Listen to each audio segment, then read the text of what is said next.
ಒಂದು ತಿಂಗಳ ಕಾಲ ಅಂದರೆ ಡಿಸೆಂಬರ್ 10ರವರೆಗೆ ನಡೀತಾ ಇರುವ ಈ ಪ್ರವಚನ ಸರಣಿಯನ್ನು ನಗರದ ಖ್ಯಾತ ಉದ್ಯಮಿಗಳು, ದಾನಿಗಳು ಹಾಗೂ ನಮ್ಮ ಸಂಸ್ಥೆಯ ನಿರಂತರ ಅಭಿಮಾನಿಗಳು ಆದ ಶ್ರೀ ಪತ್ತಿ ಶ್ರೀಧರ ಮತ್ತು ಶ್ರೀಮತಿ ಶಾಂತಾ ಶ್ರೀಧರ ದಂಪತಿಗಳು ಪ್ರಾಯೋಜನೆ ಮಾಡಿದ್ದಾರೆ. ಈ ಹಿಂದೆಯೂ ಹಲವಾರು ಕಾರ್ಯಕ್ರಮಗಳನ್ನು ಪ್ರಾಯೋಜಿಸಿರುವುದಲ್ಲದೆ ನಮ್ಮ ಸಂಸ್ಥೆಯ ನಿರ್ವಹಣೆಯಲ್ಲಿ ಅಗತ್ಯ ಬಿದ್ದ ಕಾಮಗಾರಿಗಳ ಏರ್ಪಾಡುಗಳಲ್ಲಿ, ಅಭಿವೃದ್ಧಿ ಕಾರ್ಯಗಳಲ್ಲಿ ಸದಾ ನಮಗೆ ಶ್ರೀಪತಿ ಶ್ರೀಧರ ಮತ್ತು ಶ್ರೀಮತಿ ಶಾಂತಾ ಶ್ರೀಧರ ದಂಪತಿಗಳು ಬೆನ್ನೆಲುಬಾಗಿ ನಿಂತಿದ್ದಾರೆ. ಅದಕ್ಕಿಂತ ಹೆಚ್ಚಾಗಿ ಇಂತಹ ಸುಸಂಸ್ಕೃತರು, ಸಮಾಜಹಿತ ಚಿಂತಕರು ಆದ ಸಜ್ಜನರು ನಮ್ಮೊಡನೆ ಇದ್ದು ನಮ್ಮ ಚಟುವಟಿಕೆಗಳಲ್ಲಿ ಭಾಗಿಗಳಾಗಿ ಇದ್ದಾರೆ ಅನ್ನೋದು ಈ ಸಂಸ್ಥೆಯ ನಮಗೆಲ್ಲ ಪ್ರೋತ್ಸಾಹದಾಯಕವಾಗಿದೆ. ಇವರ ಪರಿವಾರದ ಮೇಲೆ ಭಗವತ್ ಕೃಪೆ ಸದಾ ಇರಲಿ ಅಂತ ಪ್ರಾರ್ಥನೆ ಮಾಡ್ತಾ ಇದ್ದೇನೆ. ಕಳೆದ ಮೇ ತಿಂಗಳಿನಲ್ಲಿ ಪಂಡಿತ ಜಯತೀರ್ಥಾಚಾರ್ಯ ಮಳಗಿಯವರಿಂದ ಈ ಮಾಲಿಕೆಯ ಮೊದಲ ಸರಣಿ ನಡೆದಿದೆ. ಆ ಸರಣಿಯಲ್ಲಿ ಆಚಾರ್ಯರು ಭಾಗವತಾವಲೋಕನಕ್ಕೆ ಅತ್ಯಗತ್ಯವಾದ ವಿಸ್ತಾರವಾದ ಪೂರ್ವಪೀಠಿಕೆಯನ್ನು ನೀಡಿ ಗ್ರಂಥಭಾಗದ ಅವಲೋಕನವನ್ನು ಉಪಕ್ರಮ ಮಾಡಿದ್ದಾರೆ. ಈಗ ಅವಲೋಕನ ಮುಂದುವರಿಯೋದಿದೆ. ಇಲ್ಲಿ ಅನೇಕ ಬಿಡಿ ಕಾರ್ಯಕ್ರಮಗಳು ನಡೆದಿವೆ. ಆದರೆ ಒಂದು ಸಲ ಶ್ರೀಮದ್ ಭಾಗವತದ ಸಮಗ್ರ ಅವಲೋಕನ ನಡೆಯಬೇಕು ಅಂತಲೂ ಅದು ಪಂಡಿತ ಜಯತೀರ್ಥಾಚಾರ್ಯ ಮಳಗಿಯವರಿಂದಲೇ ಆಗಬೇಕು ಅಂತಲೂ ನಮ್ಮ ತೀವ್ರ ಆಕಾಂಕ್ಷೆ ಇತ್ತು. ಅದು ಈಗ ನೆರವೇರುತ್ತಾ ಇರೋದು ನಮಗೆ ಬಹಳ ಸಂತೃಪ್ತಿಯನ್ನು, ಆನಂದವನ್ನು ಕೊಟ್ಟಿದೆ. ಇದಕ್ಕೆ ಕಾರಣವೆಂದರೆ ಬೇರೆ ಪುರಾಣಗಳ ಹಾಗಲ್ಲದೆ ಭಾಗವತ ತುಂಬ ಗಹನವೂ ಬಹು ಆಯಾಮವುಳ್ಳದ್ದೂ ಆಗಿದೆ. ಹಲವು ಶಾಸ್ತ್ರಗಳಲ್ಲಿ ಅಧಿಕಾರ ಪಡೆದವರಿಂದ ಮಾತ್ರ ಅದಕ್ಕೆ ನ್ಯಾಯ ಸಲ್ಲೋದು ಶಕ್ಯ. ಸಂಸ್ಕೃತದಲ್ಲಿ ಇದರ ಬಗ್ಗೆ ಪ್ರಸಿದ್ಧ ಹೇಳಿಕೆಯೇ ಇದೆ. ಧನಂಜಯೇ ಹಾಟಕ ಸಂಪರೀಕ್ಷಾ, ಮಹಾರಣೇ ಶಸ್ತ್ರಭೃತಾಂ ಪರೀಕ್ಷಾ, ವಿಪತ್ತಿಕಾಲೇ ಗೃಹಿಣೀ ಪರೀಕ್ಷಾ, ವಿದ್ಯಾವತಾಂ ಭಾಗವತೆ ಪರೀಕ್ಷಾ ಅಂತ. ಧನಂಜಯ ಅಂದರೆ ಅಗ್ನಿ, ಹಾಟಕ ಅಂದರೆ ಬಂಗಾರ. ಚಿನ್ನದ ಗುಣದ ಪರೀಕ್ಷೆ ಆಗೋದು ಅಗ್ನಿಯಲ್ಲಿ, ಶಸ್ತ್ರವೀರರ ಯೋಗ್ಯತೆ ಪರೀಕ್ಷೆ ಆಗೋದು ದಟ್ಟ ಅಡವಿಯಲ್ಲಿ, ಯೋಗ್ಯ ಗೃಹಿಣಿಯ ಸಂಸ್ಕಾರವಂತಿಕೆಯ ಪರೀಕ್ಷೆ ಆಗೋದು ಕುಟುಂಬಕ್ಕೆ ಏನೋ ವಿಪತ್ತು ಬಂದಾಗ. ಹಾಗೆ ಒಬ್ಬ ವ್ಯುತ್ಪನ್ನನ ಪರಿಜ್ಞಾನದ ಪರೀಕ್ಷೆ ಆಗೋದು ಭಾಗವತದಲ್ಲಿ ಅಂತ ಆ ಹೇಳಿಕೆ.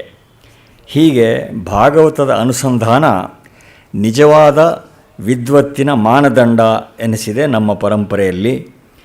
ಪಂಡಿತ ಜಯತೀರ್ಥಾಚಾರ್ಯರಂತಹ ಉನ್ನತ ಶಾಸ್ತ್ರಾಧಿಕಾರ ಇದ್ದವರ ಮುಖದಿಂದ ಭಾಗವತ ವ್ಯಾಖ್ಯಾನ ಕೇಳೋ ಅವಕಾಶ ಪಡೆದಿರುವ ನಾವೆಲ್ಲ ಧನ್ಯರು ಅಂತ ಹೇಳಬೇಕಾಗಿದೆ. ಭಾಗವತದ ಮುಖ್ಯ ಪ್ರಮೇಯಗಳ ಪರಿಚಯ ನಮಗೆ ಆದರೆ ಇಡೀ ವೇದಾಂತ ದರ್ಶನದ ಸ್ಥೂಲ ಪರಿಚಯವೇ ಲಬ್ಧವಾದಂತೆ. ಈ ಸಮಗ್ರ ಸ್ವರೂಪದ ಕಾರಣದಿಂದಲೇ ಭಾಗವತವನ್ನು ಎಲ್ಲ ಪುರಾಣಗಳ ಪ್ರಭು ಅಥವಾ ಸಮ್ರಾಟ್ ಅಂತ ನಮ್ಮ ಪರಂಪರೆ ಕರೆದಿದೆ. ಶ್ರೀಮದ್ ವೈಷ್ಣವ ಸೇವಿತಾನುಗಮನಃ ಸರ್ವೇಪ್ಸಿತಾರ್ಥಪ್ರದಃ ಶ್ರೀಮದ್ ಭಾಗವತಾಭಿಧೋ ವಿಜಯತೆ ಸಮ್ರಾಟ್ ಪುರಾಣ ಪ್ರಭು. ಹೀಗೆ ಭಾಗವತವನ್ನು ಪುರಾಣಗಳಿಗೆಲ್ಲ ಪ್ರಭು ಅಂತ ಕರೆದಿದ್ದಾರೆ. ಹೀಗೆ ಅತ್ಯಂತ ಪ್ರಶಸ್ತವಾದ ಭಾಗವತ ಮಹಾಪುರಾಣದ ಮೇಲಿನ ವ್ಯಾಖ್ಯಾನವನ್ನು ಪಂಡಿತರತ್ನ ಜಯತೀರ್ಥಾಚಾರ್ಯರು ಮುಂದುವರಿಸಬೇಕು ಅಂತ ಪ್ರಾರ್ಥನೆ ಮಾಡ್ತೇನೆ.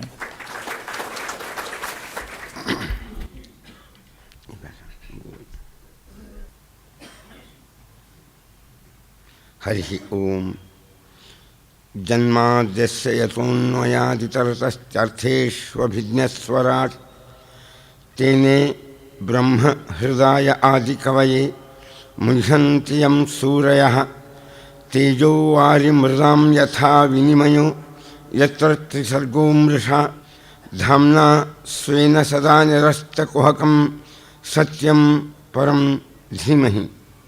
ವ್ಯಾಸಾಯ ಭವನಾಶಾಯ ಶ್ರೀಶಾಯ ಗುಣರಾಶಯೇ ಹೃದಯಾಯ ಶುದ್ಧವಿದ್ಯಾಯ ಮಧ್ವಾಯ ಚ ನಮೋ ನಮಃ. ಸಮಸ್ತ ಗುರುಭ್ಯೋ ನಮಃ. ಹರಿ ಓಂ. ಹಿಂದಿನ ಸಂದರ್ಭದಲ್ಲಿ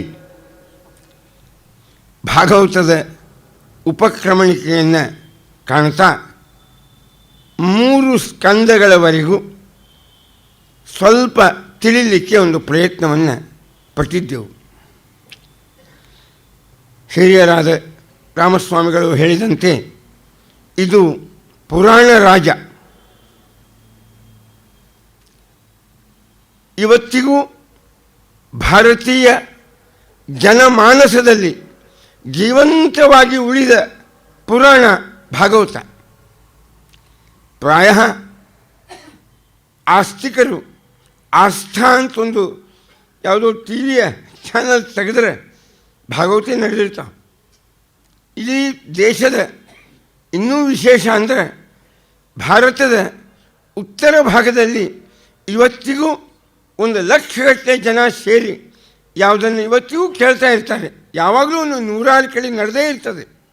ಹೆಣ್ಮಕ್ಕಳು ಪ್ರವಚನ ಮಾಡ್ತಾರೆ, ಗಂಡಸರು ಪ್ರವಚನ ಮಾಡ್ತಾರೆ. ಇಂತಹ ಇಷ್ಟು ಅದರ ದೂರಗಾಮಿಯಾದ ಪರಿಣಾಮ, ಅದರ ಪ್ರಭಾವ ಭಾರತೀಯರ ಮೇಲೆ. ಇದು ಭಾಗವತ.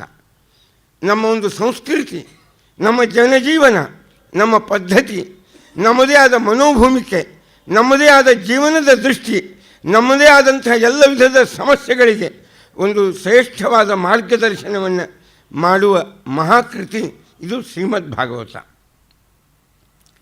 ಪೀಠಿಕೆಯನ್ನು ಕೇಳಿದ್ದೀರಿ, ನಾನು ನೇರವಾಗಿ ವಿಷಯಕ್ಕೆ ಇಳಿತೀನಿ. ಆದರೂ ಒಂದು 2 ಮಾತು ಹೊಸದಾಗಿ ಹೇಳೋಣ ಅಂತ ಹಿಂದೆ ಕೇಳದೇ ಇದ್ದವರಿಗೆ. ನಮ್ಮ ವಾಂಗ್ಮಯ ಪ್ರಪಂಚದಲ್ಲಿ ವೇದಗಳ ವಿಚಾರವನ್ನು ಯುಕ್ತಿಗಳ ಮೂಲಕವಾಗಿ ಸಮರ್ಥನೆ ಮಾಡುವ ಕೃತಿ ಬ್ರಹ್ಮಸೂತ್ರ. ಯಾವುದೇ ವೇದದ ವಿಚಾರಗಳೇ ಇರಲಿ, ಅದನ್ನು ಒಳ್ಳೆಯ ಯುಕ್ತಿಬದ್ಧವಾಗಿ ನ್ಯಾಯ ಅಂತ ಕರೀತಾರೆ. ಲಾ, ನಿಯಮಗಳ ಮೂಲಕವಾಗಿ ಅದನ್ನು ಸಮರ್ಥನೆ ಮಾಡುವ ಕೃತಿ ಬ್ರಹ್ಮಸೂತ್ರಗಳು. ಅದು ವೇದವ್ಯಾಸದೇವರದೇ ಒಂದು ಕೃತಿ. ಈ ವೇದಗಳಲ್ಲಿ ಬಂದ ವಿಚಾರವನ್ನೇ ಉದಾಹರಣ, ದೃಷ್ಟಾಂತ ಬರುವಾಗ ಹೇಳಿದರು. ನಿನ್ನೆ ಸನ್ಮಾನ್ಯ ಪ್ರಸನ್ನವರಿಂದ ಮಹಾಭಾರತದ ಅಂದಿನ ಮತ್ತು ಇಂದಿನ 2 ಪ್ರಸ್ತುತಿಗಳ, ಯಾಕಂದರೆ ಇತಿಹಾಸ ಇದು ಯಾವ ಕಾಲಕ್ಕೂ ಕೂಡ ಅಪರಿವರ್ತನೀಯವಾದ ಮೌಲ್ಯವನ್ನು ಅಥವಾ ನಿರ್ಧಾರವನ್ನು ಅಥವಾ ವಿಷಯವನ್ನು ನಿರೂಪಣೆ ಮಾಡುವ ವಾಂಗ್ಮಯ ಪ್ರಪಂಚ. ಅವರು ಹೇಳಿದಂತೆ ಪ್ರತಿಯೊಂದು ಮೂಲಭೂತವಾದ ವಿಚಾರಗಳನ್ನು ಉದಾಹರಣೆ, ದೃಷ್ಟಾಂತಗಳ ಮೂಲಕವಾಗಿ ನಮ್ಮ ಕಣ್ಣೆದುರಿಗೆ ಸಮರ್ಥನೆ ಮಾಡಿ ತೋರಿಸುವುದು ಅದು ಇತಿಹಾಸ. ರಾಮಾಯಣ, ಮಹಾಭಾರತ ಇದು ವೇದದ ಇನ್ನೊಂದು ವ್ಯಾಖ್ಯಾನ. ಪುರಾಣಗಳು ಇದು ಒಂದು ಸಮಗ್ರ ವೇದಗಳ ವ್ಯಾಖ್ಯಾನವೇ. ಇದೇನಿದೆ ಭಾಗವತ ಅಂದರೆ ಅರ್ಥೋಯಂ ಬ್ರಹ್ಮಸೂತ್ರಾಣ ಭಾರತಾರ್ಥ ವಿನಿರ್ಣಯ ಗಾಯತ್ರಿ ಭಾಷ್ಯರೂಪೋಸೌ ವೇದಾರ್ಥ ಪರಿಬೃಂಹಿತ ಪುರಾಣಾನಾಂ ಸಾರರೂಪ ಯನ್ಮೇ ಭಗವತೋದಿತ. ಇದು ಭಗವಂತನಿಂದ ಹೇಳಲ್ಪಟ್ಟ ಭಾಗವತ. ಏಕೇನ ವಿಜ್ಞಾತೇನ ಸರ್ವಂ ವಿಜ್ಞಾತಂ ಸ್ಯಾತ್. ಒಂದನ್ನು ತಿಳಿದರೆ ನಾವು ಎಲ್ಲವನ್ನೂ ತಿಳಿದಂತೆ ಆಗುವುದು ಈ ವಾಂಗ್ಮಯದ ಮೂಲಕವಾಗಿ. ಅಂತಹ ಕೃತಿ ಇದು ಭಾಗವತ. ವೇದವ್ಯಾಸ ದೇವರ ವಾಂಗ್ಮಯದಲ್ಲಿ ಅವರು ಕೊನೆಯಲ್ಲಿ ನಿರ್ಮಾಣ ಮಾಡಿದ ಕೃತಿ ಇದು ಶ್ರೀಮದ್ ಭಾಗವತ. ಪ್ರಾಯ 3 ವಿಧದ ಭಾಷೆ 100 ವಿಧದ ಶೈಲಿಗಳನ್ನು ಪ್ರಯೋಗಿಸಿದ ಅಪರೂಪದ ಕೃತಿ ಇದು ಶ್ರೀಮದ್ ಭಾಗವತ. ಸಮಾಧಿ ಭಾಷೆ, ಗುಹ್ಯ ಭಾಷೆ, ದರ್ಶನ ಭಾಷೆ, ಜೊತೆಗೆ ರೀತೀನಾಂ ಶತಮೇವಚ 100 ವಿಧದ ಸ್ಟೈಲ್ಸ್ ಅಂತ ಕರೀತಾರೆ. ನಿರೂಪಣೆಯ ಒಂದು ಕ್ರಮ, ಅದನ್ನು ಕಾಣುವುದು ನಾವು ಶ್ರೀಮದ್ ಭಾಗವತದಲ್ಲಿ. ಅದು ಪ್ರಮೇಯಗಳ ಪುಂಜ ಶ್ರೀಮದ್ ಭಾಗವತ. ಅದು ಉಪಾಸನಾ ದೃಷ್ಟಿಯನ್ನು ನೀಡುವ ವಾಂಗ್ಮಯ ಶ್ರೀಮದ್ ಭಾಗವತ. ಜಗತ್ತಿನ ವಿವಿಧ ಪ್ರಶ್ನೆಗಳಿಗೆ, ನಿಲುವುಗಳಿಗೆ ಉತ್ತರವನ್ನು ಕೊಡುವುದು ಇದು ಶ್ರೀಮದ್ ಭಾಗವತ. ನಮ್ಮ ಬುದ್ಧಿಗೆ ಪ್ರಚಂಡವಾದ ಆಹಾರವನ್ನು ಒದಗಿಸುವುದು ಶ್ರೀಮದ್ ಭಾಗವತ. ಮನಸ್ಸಿಗೆ ಅದರದ್ದೇ ಆದ ಕಶ್ಮಲವನ್ನು ತೊಳೆದುಕೊಂಡು ಒಳ್ಳೆಯದನ್ನು ತುಂಬಿಕೊಳ್ಳುವ ದೃಷ್ಟಿಯನ್ನು ನಮ್ಮ ಮನಸ್ಸಿಗೆ ಕೊಡುವುದು ಇದು ಶ್ರೀಮದ್ ಭಾಗವತ. ಬದುಕು ಎಂತಹ ಆಹಾರ ವಿಹಾರದಲ್ಲಿ, ಶ್ರದ್ಧೆ ನಂಬಿಕೆಗಳಲ್ಲಿ, ಎಂತಹ ಭಾವನೆಗಳಲ್ಲಿ ಮುಂದುವರಿಬೇಕು, ಇದನ್ನು ಮಾರ್ಗದರ್ಶನ ಮಾಡುವ ಕೃತಿ ಇದು ಶ್ರೀಮದ್ ಭಾಗವತ. ಭಗವಂತನ ಸಮಗ್ರ ಅವತಾರಗಳ ವಿವರಣೆ ಎಲ್ಲಿ ಒಂದೇ ಒಂದು ಕಡೆಗೇ ನಮಗೆ ಕೇಳಲಿಕ್ಕೆ ಸಿಗ್ತದೆ, ಅದು ಶ್ರೀಮದ್ ಭಾಗವತ. ಭಗವದ್ಭಕ್ತರ ಸಕಲ ವಾಂಗ್ಮಯ, ಅವರ ಚರಿತ್ರೆ ಎಲ್ಲಿ ಕೇಳಲಿಕ್ಕೆ ಸಿಗ್ತದೆ, ಅದು ಒಂದೇ ಒಂದು ಕೃತಿ ಶ್ರೀಮದ್ ಭಾಗವತ. ಜೊತೆಗೆ ಅದರ ವಿವಿಧ ಆಯಾಮಗಳು, ವಿವಿಧ ಮುಖಗಳು, ಅದನ್ನು ನಮಗೆ ಮನವರಿಕೆಯನ್ನಾಗಿ ಮಾಡಿಕೊಡೋದು ಶ್ರೀಮದ್ ಭಾಗವತ. ಹೀಗೆ ಅದು ಮನಸ್ಸಿನ ಚಿತ್ರಣವೂ ಇಲ್ಲಿದೆ, ಬುದ್ಧಿಯ ಚಿತ್ರಣವೂ ಇಲ್ಲಿದೆ, ನಮ್ಮೆಲ್ಲ ವಿಚಾರಗಳನ್ನು ತಿಳಿಯಬೇಕಾದ ವಿಚಾರಗಳ ಸಂಕಲನವೂ ಇಲ್ಲಿದೆ. ಇಂತಹ ಶ್ರೀಮದ್ ಭಾಗವತ ಈಗಾಗಲೇ ನಾವು ಪ್ರಯತ್ನ ಪಡಲಿಕ್ಕೆ 3 ಸ್ಕಂದವರೆಗೂ ಅದನ್ನು ತಂದ್ವಿ. ಅದೇನು ಬರಲಿಲ್ಲ, ಯಾಕಂದರೆ ಇನ್ನೂ ವಿಚಾರ ಬಹಳ ತರಲಿಕ್ಕೆ ಪ್ರಯತ್ನ ಪಡ್ತೀವಿ ಅಷ್ಟೇ. ಮಹಾಭಾರತದ ಮುಕ್ತಾಯ ಇದು ಭಾಗವತದ ಶ್ರವಣಕ್ಕೆ ನಾಂದಿ. ಭಾಗವತದ ಶ್ರವಣದ ಮುಕ್ತಾಯ ಇದು ಮಹಾಭಾರತದ ಶ್ರವಣಕ್ಕೆ ನಾಂದಿ. ಅಂತೆಯೇ ಪ್ರಾರಂಭದಲ್ಲಿ ಮೊದಲು ಸಲ ನಾನು ಹೇಳಿದಂತೆ ಭಗವಂತ ನಾರಾಯಣ ರೂಪದಿಂದ, ವೇದವ್ಯಾಸ ರೂಪದಿಂದ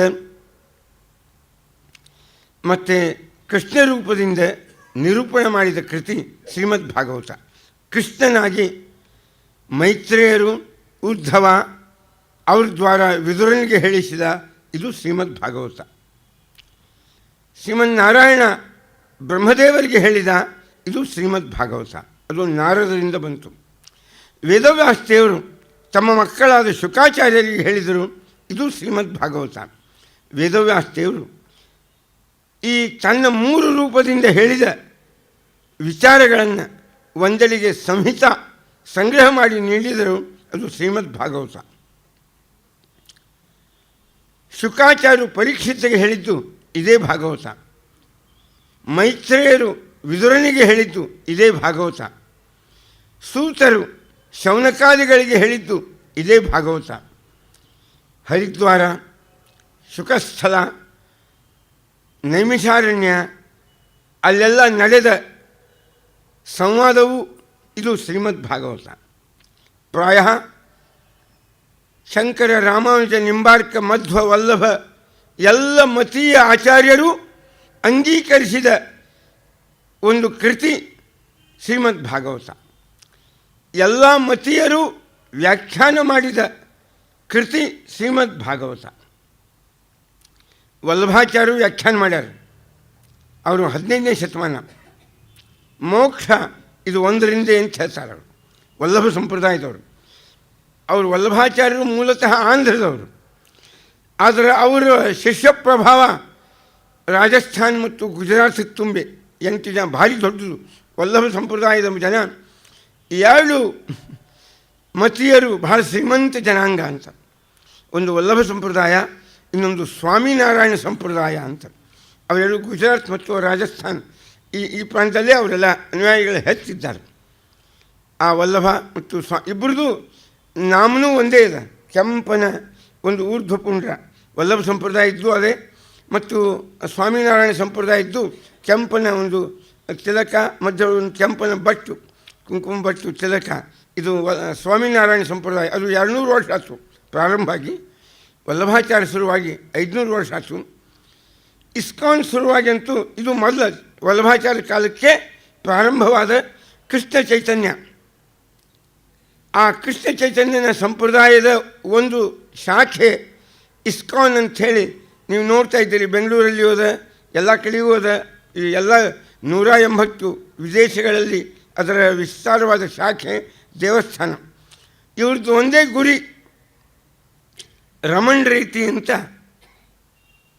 ವೃಂದಾವನದೊಳಗೆ ನದಿಯ ದಂಡೆಯ ಮೇಲೆ ಭಾರಿ ಎಷ್ಟೋ ಕೋಟಿಯಿಂದ ಕಟ್ಟಿದ್ದಾರೆ ಭಾಗವತದ ಆಶ್ರಮ. ಫಾರಿನ್ನಿಂದ ಹುಡುಗರು ಬರ್ತಾವೆ, ಅವು ಶಿಖಾಸೂತ್ರ ಇಟ್ಕೊಂಡು ಅವು ವೇದ ಈ ಅಧ್ಯಯನ ಏನು ಮಾಡೋದು ಅಂದರೆ ಭಾಗವತದ ಅಧ್ಯಯನ. ಅವ್ರದ್ದು ಒಂದೇ ಗುರಿ, ಭಾಗವತದ ಅಧ್ಯಯನ, ಭಾಗವತದ ಪ್ರಸಾರ. ಇದು ಇಸ್ಕಾನ್ದವರು. ಹೀಗೆ ಇನ್ನು ಎಲ್ಲ ಮತೀಯ ಆಚಾರ್ಯರು, ನನಗೆ ಶ್ರೀಧರಿ ಅಂತಿದೆ, ವೀರ ರಾಘವೀಯ ಅಂತಿದೆ, ಸ್ವಯಂ ಮಧ್ವಾಚಾರ್ಯರು ಬರೆದಿದ್ದಾರೆ ಇದಕ್ಕೆ ವ್ಯಾಖ್ಯಾನವನ್ನು. ಯಾದವಾರ್ಯರು, ಶ್ರೀನಿವಾಸ ತೀರ್ಥರು, ಸತ್ಯಧರ್ಮರು, ರಾಘವೇಂದ್ರ ಸ್ವಾಮಿಗಳವರ ಆಶ್ರಮ ಗುರುಗಳಾದ ಸುಧೀಂದ್ರ ತೀರ್ಥರು, ವಿಷ್ಣು ತೀರ್ಥರು, ಇವರೆಲ್ಲ ಭಾಗವತ ಅಂದರೆ ಅದು ಆಗಲೇ ಅವರು ಹೇಳಿದಂತೆ ವಿದ್ಯಾವತಾಂ ಭಾಗವತೆ ಪರೀಕ್ಷಾ. ಮನುಷ್ಯನ ಬದುಕಿಗೆ ಬೌದ್ಧಿಕ ವಿಕಾಸದ ಜೊತೆಗೆ ಅವನ ಆಧ್ಯಾತ್ಮಿಕ ವಿಕಾಸದಲ್ಲಿ ಅವನನ್ನು ಪ್ರವೃತ್ತನನ್ನಾಗಿ ಮಾಡುವುದು ಶ್ರೀಮದ್ ಭಾಗವತ. ವಾದ ವೇದಿಕೆಯಲ್ಲಿಯೇ ತೊಡಗಿದ ರಾಜಸೀಯ ಗುಣಗಳ ಆವಿಷ್ಕಾರದಲ್ಲಿಯೇ ಬೆಳೆಯುತ್ತಲಿರುವ ವ್ಯಕ್ತಿಯನ್ನು ಸಾತ್ವಿಕ ಗುಣದ ಆಧಾರದ ಮೇಲೆ ಸಾಧನ ಮಾರ್ಗಕ್ಕೆ ತರುವ ಕೃತಿ ಇದು ಶ್ರೀಮದ್ ಭಾಗವತ. ಯಾದವಾರ್ಯರು ಸ್ವಲ್ಪ ಮಹಾರಾಷ್ಟ್ರ ಸಂಪ್ರದಾಯ ಅಲ್ಲಿ ಬಾರ್ಡರ್ದಾಗ ಇದ್ದರು, ಹೇಳ್ತಿದ್ರು, ದೊಡ್ಡ ಪಂಡಿತರು ಅನೇಕರು, ಭಾಗವತ್ ಸ್ವಲ್ಪ ಭಾಗವತ ಓದ್ರಿ, ಸ್ವಲ್ಪ ನೋಡ್ರಿ ಅಂತ. ಅಂದರೆ ನೋಡು, ಓದ್ರಿ ಅಂತ ಮರಾಠಿ ಒಳಗೆ ಹೇಳ್ತಿದ್ರು. ಏನು ಭಾಗವತ ಈ ಸಗಳೆ ಬೋಡ್ಕ್ಯಾನ್ಸ್ ಅಂತಿದ್ರು ಅವರು ಪಂಡಿತರು. ಹೆಸರು ಹೇಳೋ ಬೋಡ್ಕ್ಯಾ ಅಂದರೆ ಏನು ಕೆಲಸ ಇದೆ, ಹೆಣ್ಮಕ್ಳು ಕೇಳ್ಕೋದು ಕುಡಿದಿರ್ತಾರೆ ಏನು ಅದೆಲ್ಲ ಅಂತ. ಹಿಂಗೆ ಏನೋ ಒಂದು ಥರದ ಪಂಡಿತರಿಗೆ ಆಗಿನ ಕಾಲಕ್ಕೆ ಅವ್ರು ಯಾರು, ಅವರಿಗೆ ಇದು ವಾಕ್ಯಾರ್ಥ, ಚರ್ಚಾ, ಜಗಳ, ಅವನ ಬಾಯಿ ನಿಂದಿರಿಸೋದು, ಇದರೊಳಗೇ ಇದು ಪಾಂಡಿತ್ಯ ಒಮ್ಮೆ ಬಂದಾಗ ಇದು ರಾಜಸೀಯವಾಗಿ ಪರಿವರ್ತನೆ ಆಗಿಬಿಡ್ತದೆ ಅಂಥವ್ರಿಗೆ ಹೇಳ್ತಿದ್ರು. ಮುಂದೊಂದು ಸಂದರ್ಭ, ಆ ಪಂಡಿತರ ತಾಯಿಗೆ ಒಂದು ವ್ರತ, ನಿತ್ಯ ಭಾಗವತ ಒಂದು ಶ್ಲೋಕ ಕೇಳಲಾರದೆ ನಾನು ಊಟವನ್ನು ಮಾಡೋದಿಲ್ಲ ಅಂತ. ಅವತ್ತು ಯಾರೂ ಇಲ್ಲ ಮನೆಯೊಳಗೆ, ಯಾದವಾರ್ಯರೂ ಊರಲ್ಲಿಲ್ಲ. ಆ ತಾಯಿ ಸಾಯಂಕಾಲ ಆಯಿತು, ಉಪವಾಸ ಕೂತಿದ್ರು. ಮಗ ಬಂದು ಕೇಳಿದ, ಅಮ್ಮ ಯಾಕೆ ಊಟ ಮಾಡಲಿ ನೀವು ಇನ್ನೂ? ಇಲ್ಲ ಭಾಗವತ ಇವತ್ತು ಕೇಳಲಿಲ್ಲ, ಅದಕ್ಕೆ ಊಟಿಲ್ಲ ಅಂತ. ಆಗ ತಾಯಿಯ ಊಟಕ್ಕಾಗಿ ಭಾಗವತ ಪುಸ್ತಕದ ಧೂಳು ಜಾರಿಸಿದರು, ಗಂಟು ಬಿಚ್ಚಿ ಧೂಳು ಜಾರಿಸಿದರು. ಆ ಭಾಗವತ ಶ್ಲೋಕ ನೋಡ್ಲಿಕ್ಕೆ ಹತ್ತರು, ಒಂದು ಶ್ಲೋಕ ಹೇಳಿದರು, ತಾಯಿ ಊಟ ಮಾಡಿದರು. ಇಲ್ಲಿ ಭಾಗವತ ಅವರ ಜೀವನಕ್ಕೆ ಒಂದು ಹೊಸ ತಿರುವು, ಹೊಸ ಆಯಾಮ, ಹೊಸ ದೃಷ್ಟಿ, ಹೊಸದಾಗಿರ್ತಕ್ಕಂಥ ಸಾಧನದ ಪ್ರಾಮಾಣಿಕವಾದ ಒಂದು ದಿಶಾವನ್ನೇ ಅದಕ್ಕೆ ಕೊಟ್ಟಿತು. ಅದರಿಂದ ಭಾಗವತ ಅಂದರೆ ಇಡೀ ಜೀವನದಾಗ ಅವರ ಸರ್ವಸ್ವ ಆಯಿತು. ಹೀಗೆ ಒಬ್ಬರದಲ್ಲ, ಇಂಥ ಸಾವಿರಾರು ಜನ ಈ ವಾದ ವೇದಿಕೆಯಿಂದ ಇಳಿದು ತಮ್ಮ ಜೀವನದ ಸಾಧನದ ದಾರಿಯನ್ನು ಹಿಡಿದು ಮುಂದೆ ನಡೆದರು. ಆ ರೀತಿ ಮನುಷ್ಯನ ಬದುಕಿನಲ್ಲಿ ಪರಿವರ್ತನೆಯನ್ನು, ಪರಾವರ್ತನೆಯನ್ನು ತರುವ ಕೃತಿ ಇದು ಶ್ರೀಮದ್ ಭಾಗವತ. ಅದಕ್ಕೆ ನಮ್ಮ ಹಿರಿಯರು ಹೇಳ್ಯಾರ, ಶ್ಲೋಕಾರ್ಧಂ ಶ್ಲೋಕಪಾದಂ ವಾ ನಿತ್ಯಂ. ಒಂದು ಅರ್ಧ ಶ್ಲೋಕ ಆಗಲಿ, ಕಲಿಕೆ ಒಂದೆರಡು ಶಬ್ದರೇ ಆಗಲಿ ಭಾಗವತದ ಕೇಳಬೇಕು.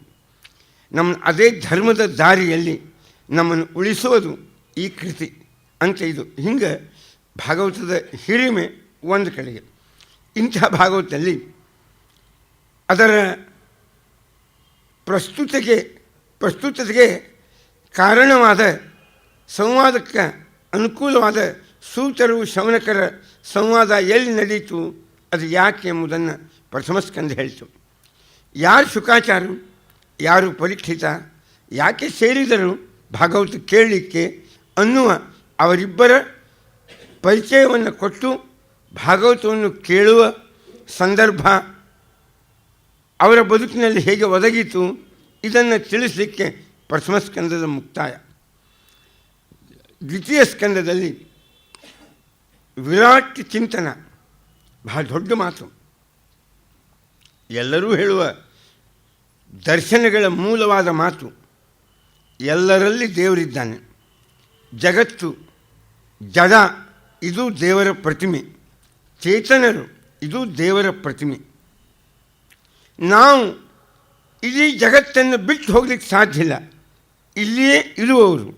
ಆದರೆ ಕಂಡಲ್ಲಿ ವಿಶ್ವರೂಪ ಕಾಂಬರು, ವಿಷ ಪ್ರವೇಶನೆ, ಇಡೀ ಜಗತ್ತಿನಲ್ಲಿ ಸರ್ವತ್ರದಲ್ಲಿ ವ್ಯಾಪ್ತನಾಗಿ ಪ್ರವೇಶಿಸಿದ ದೇವರನ್ನು ಸರ್ವತ್ರ ಕಾಣಬೇಕು.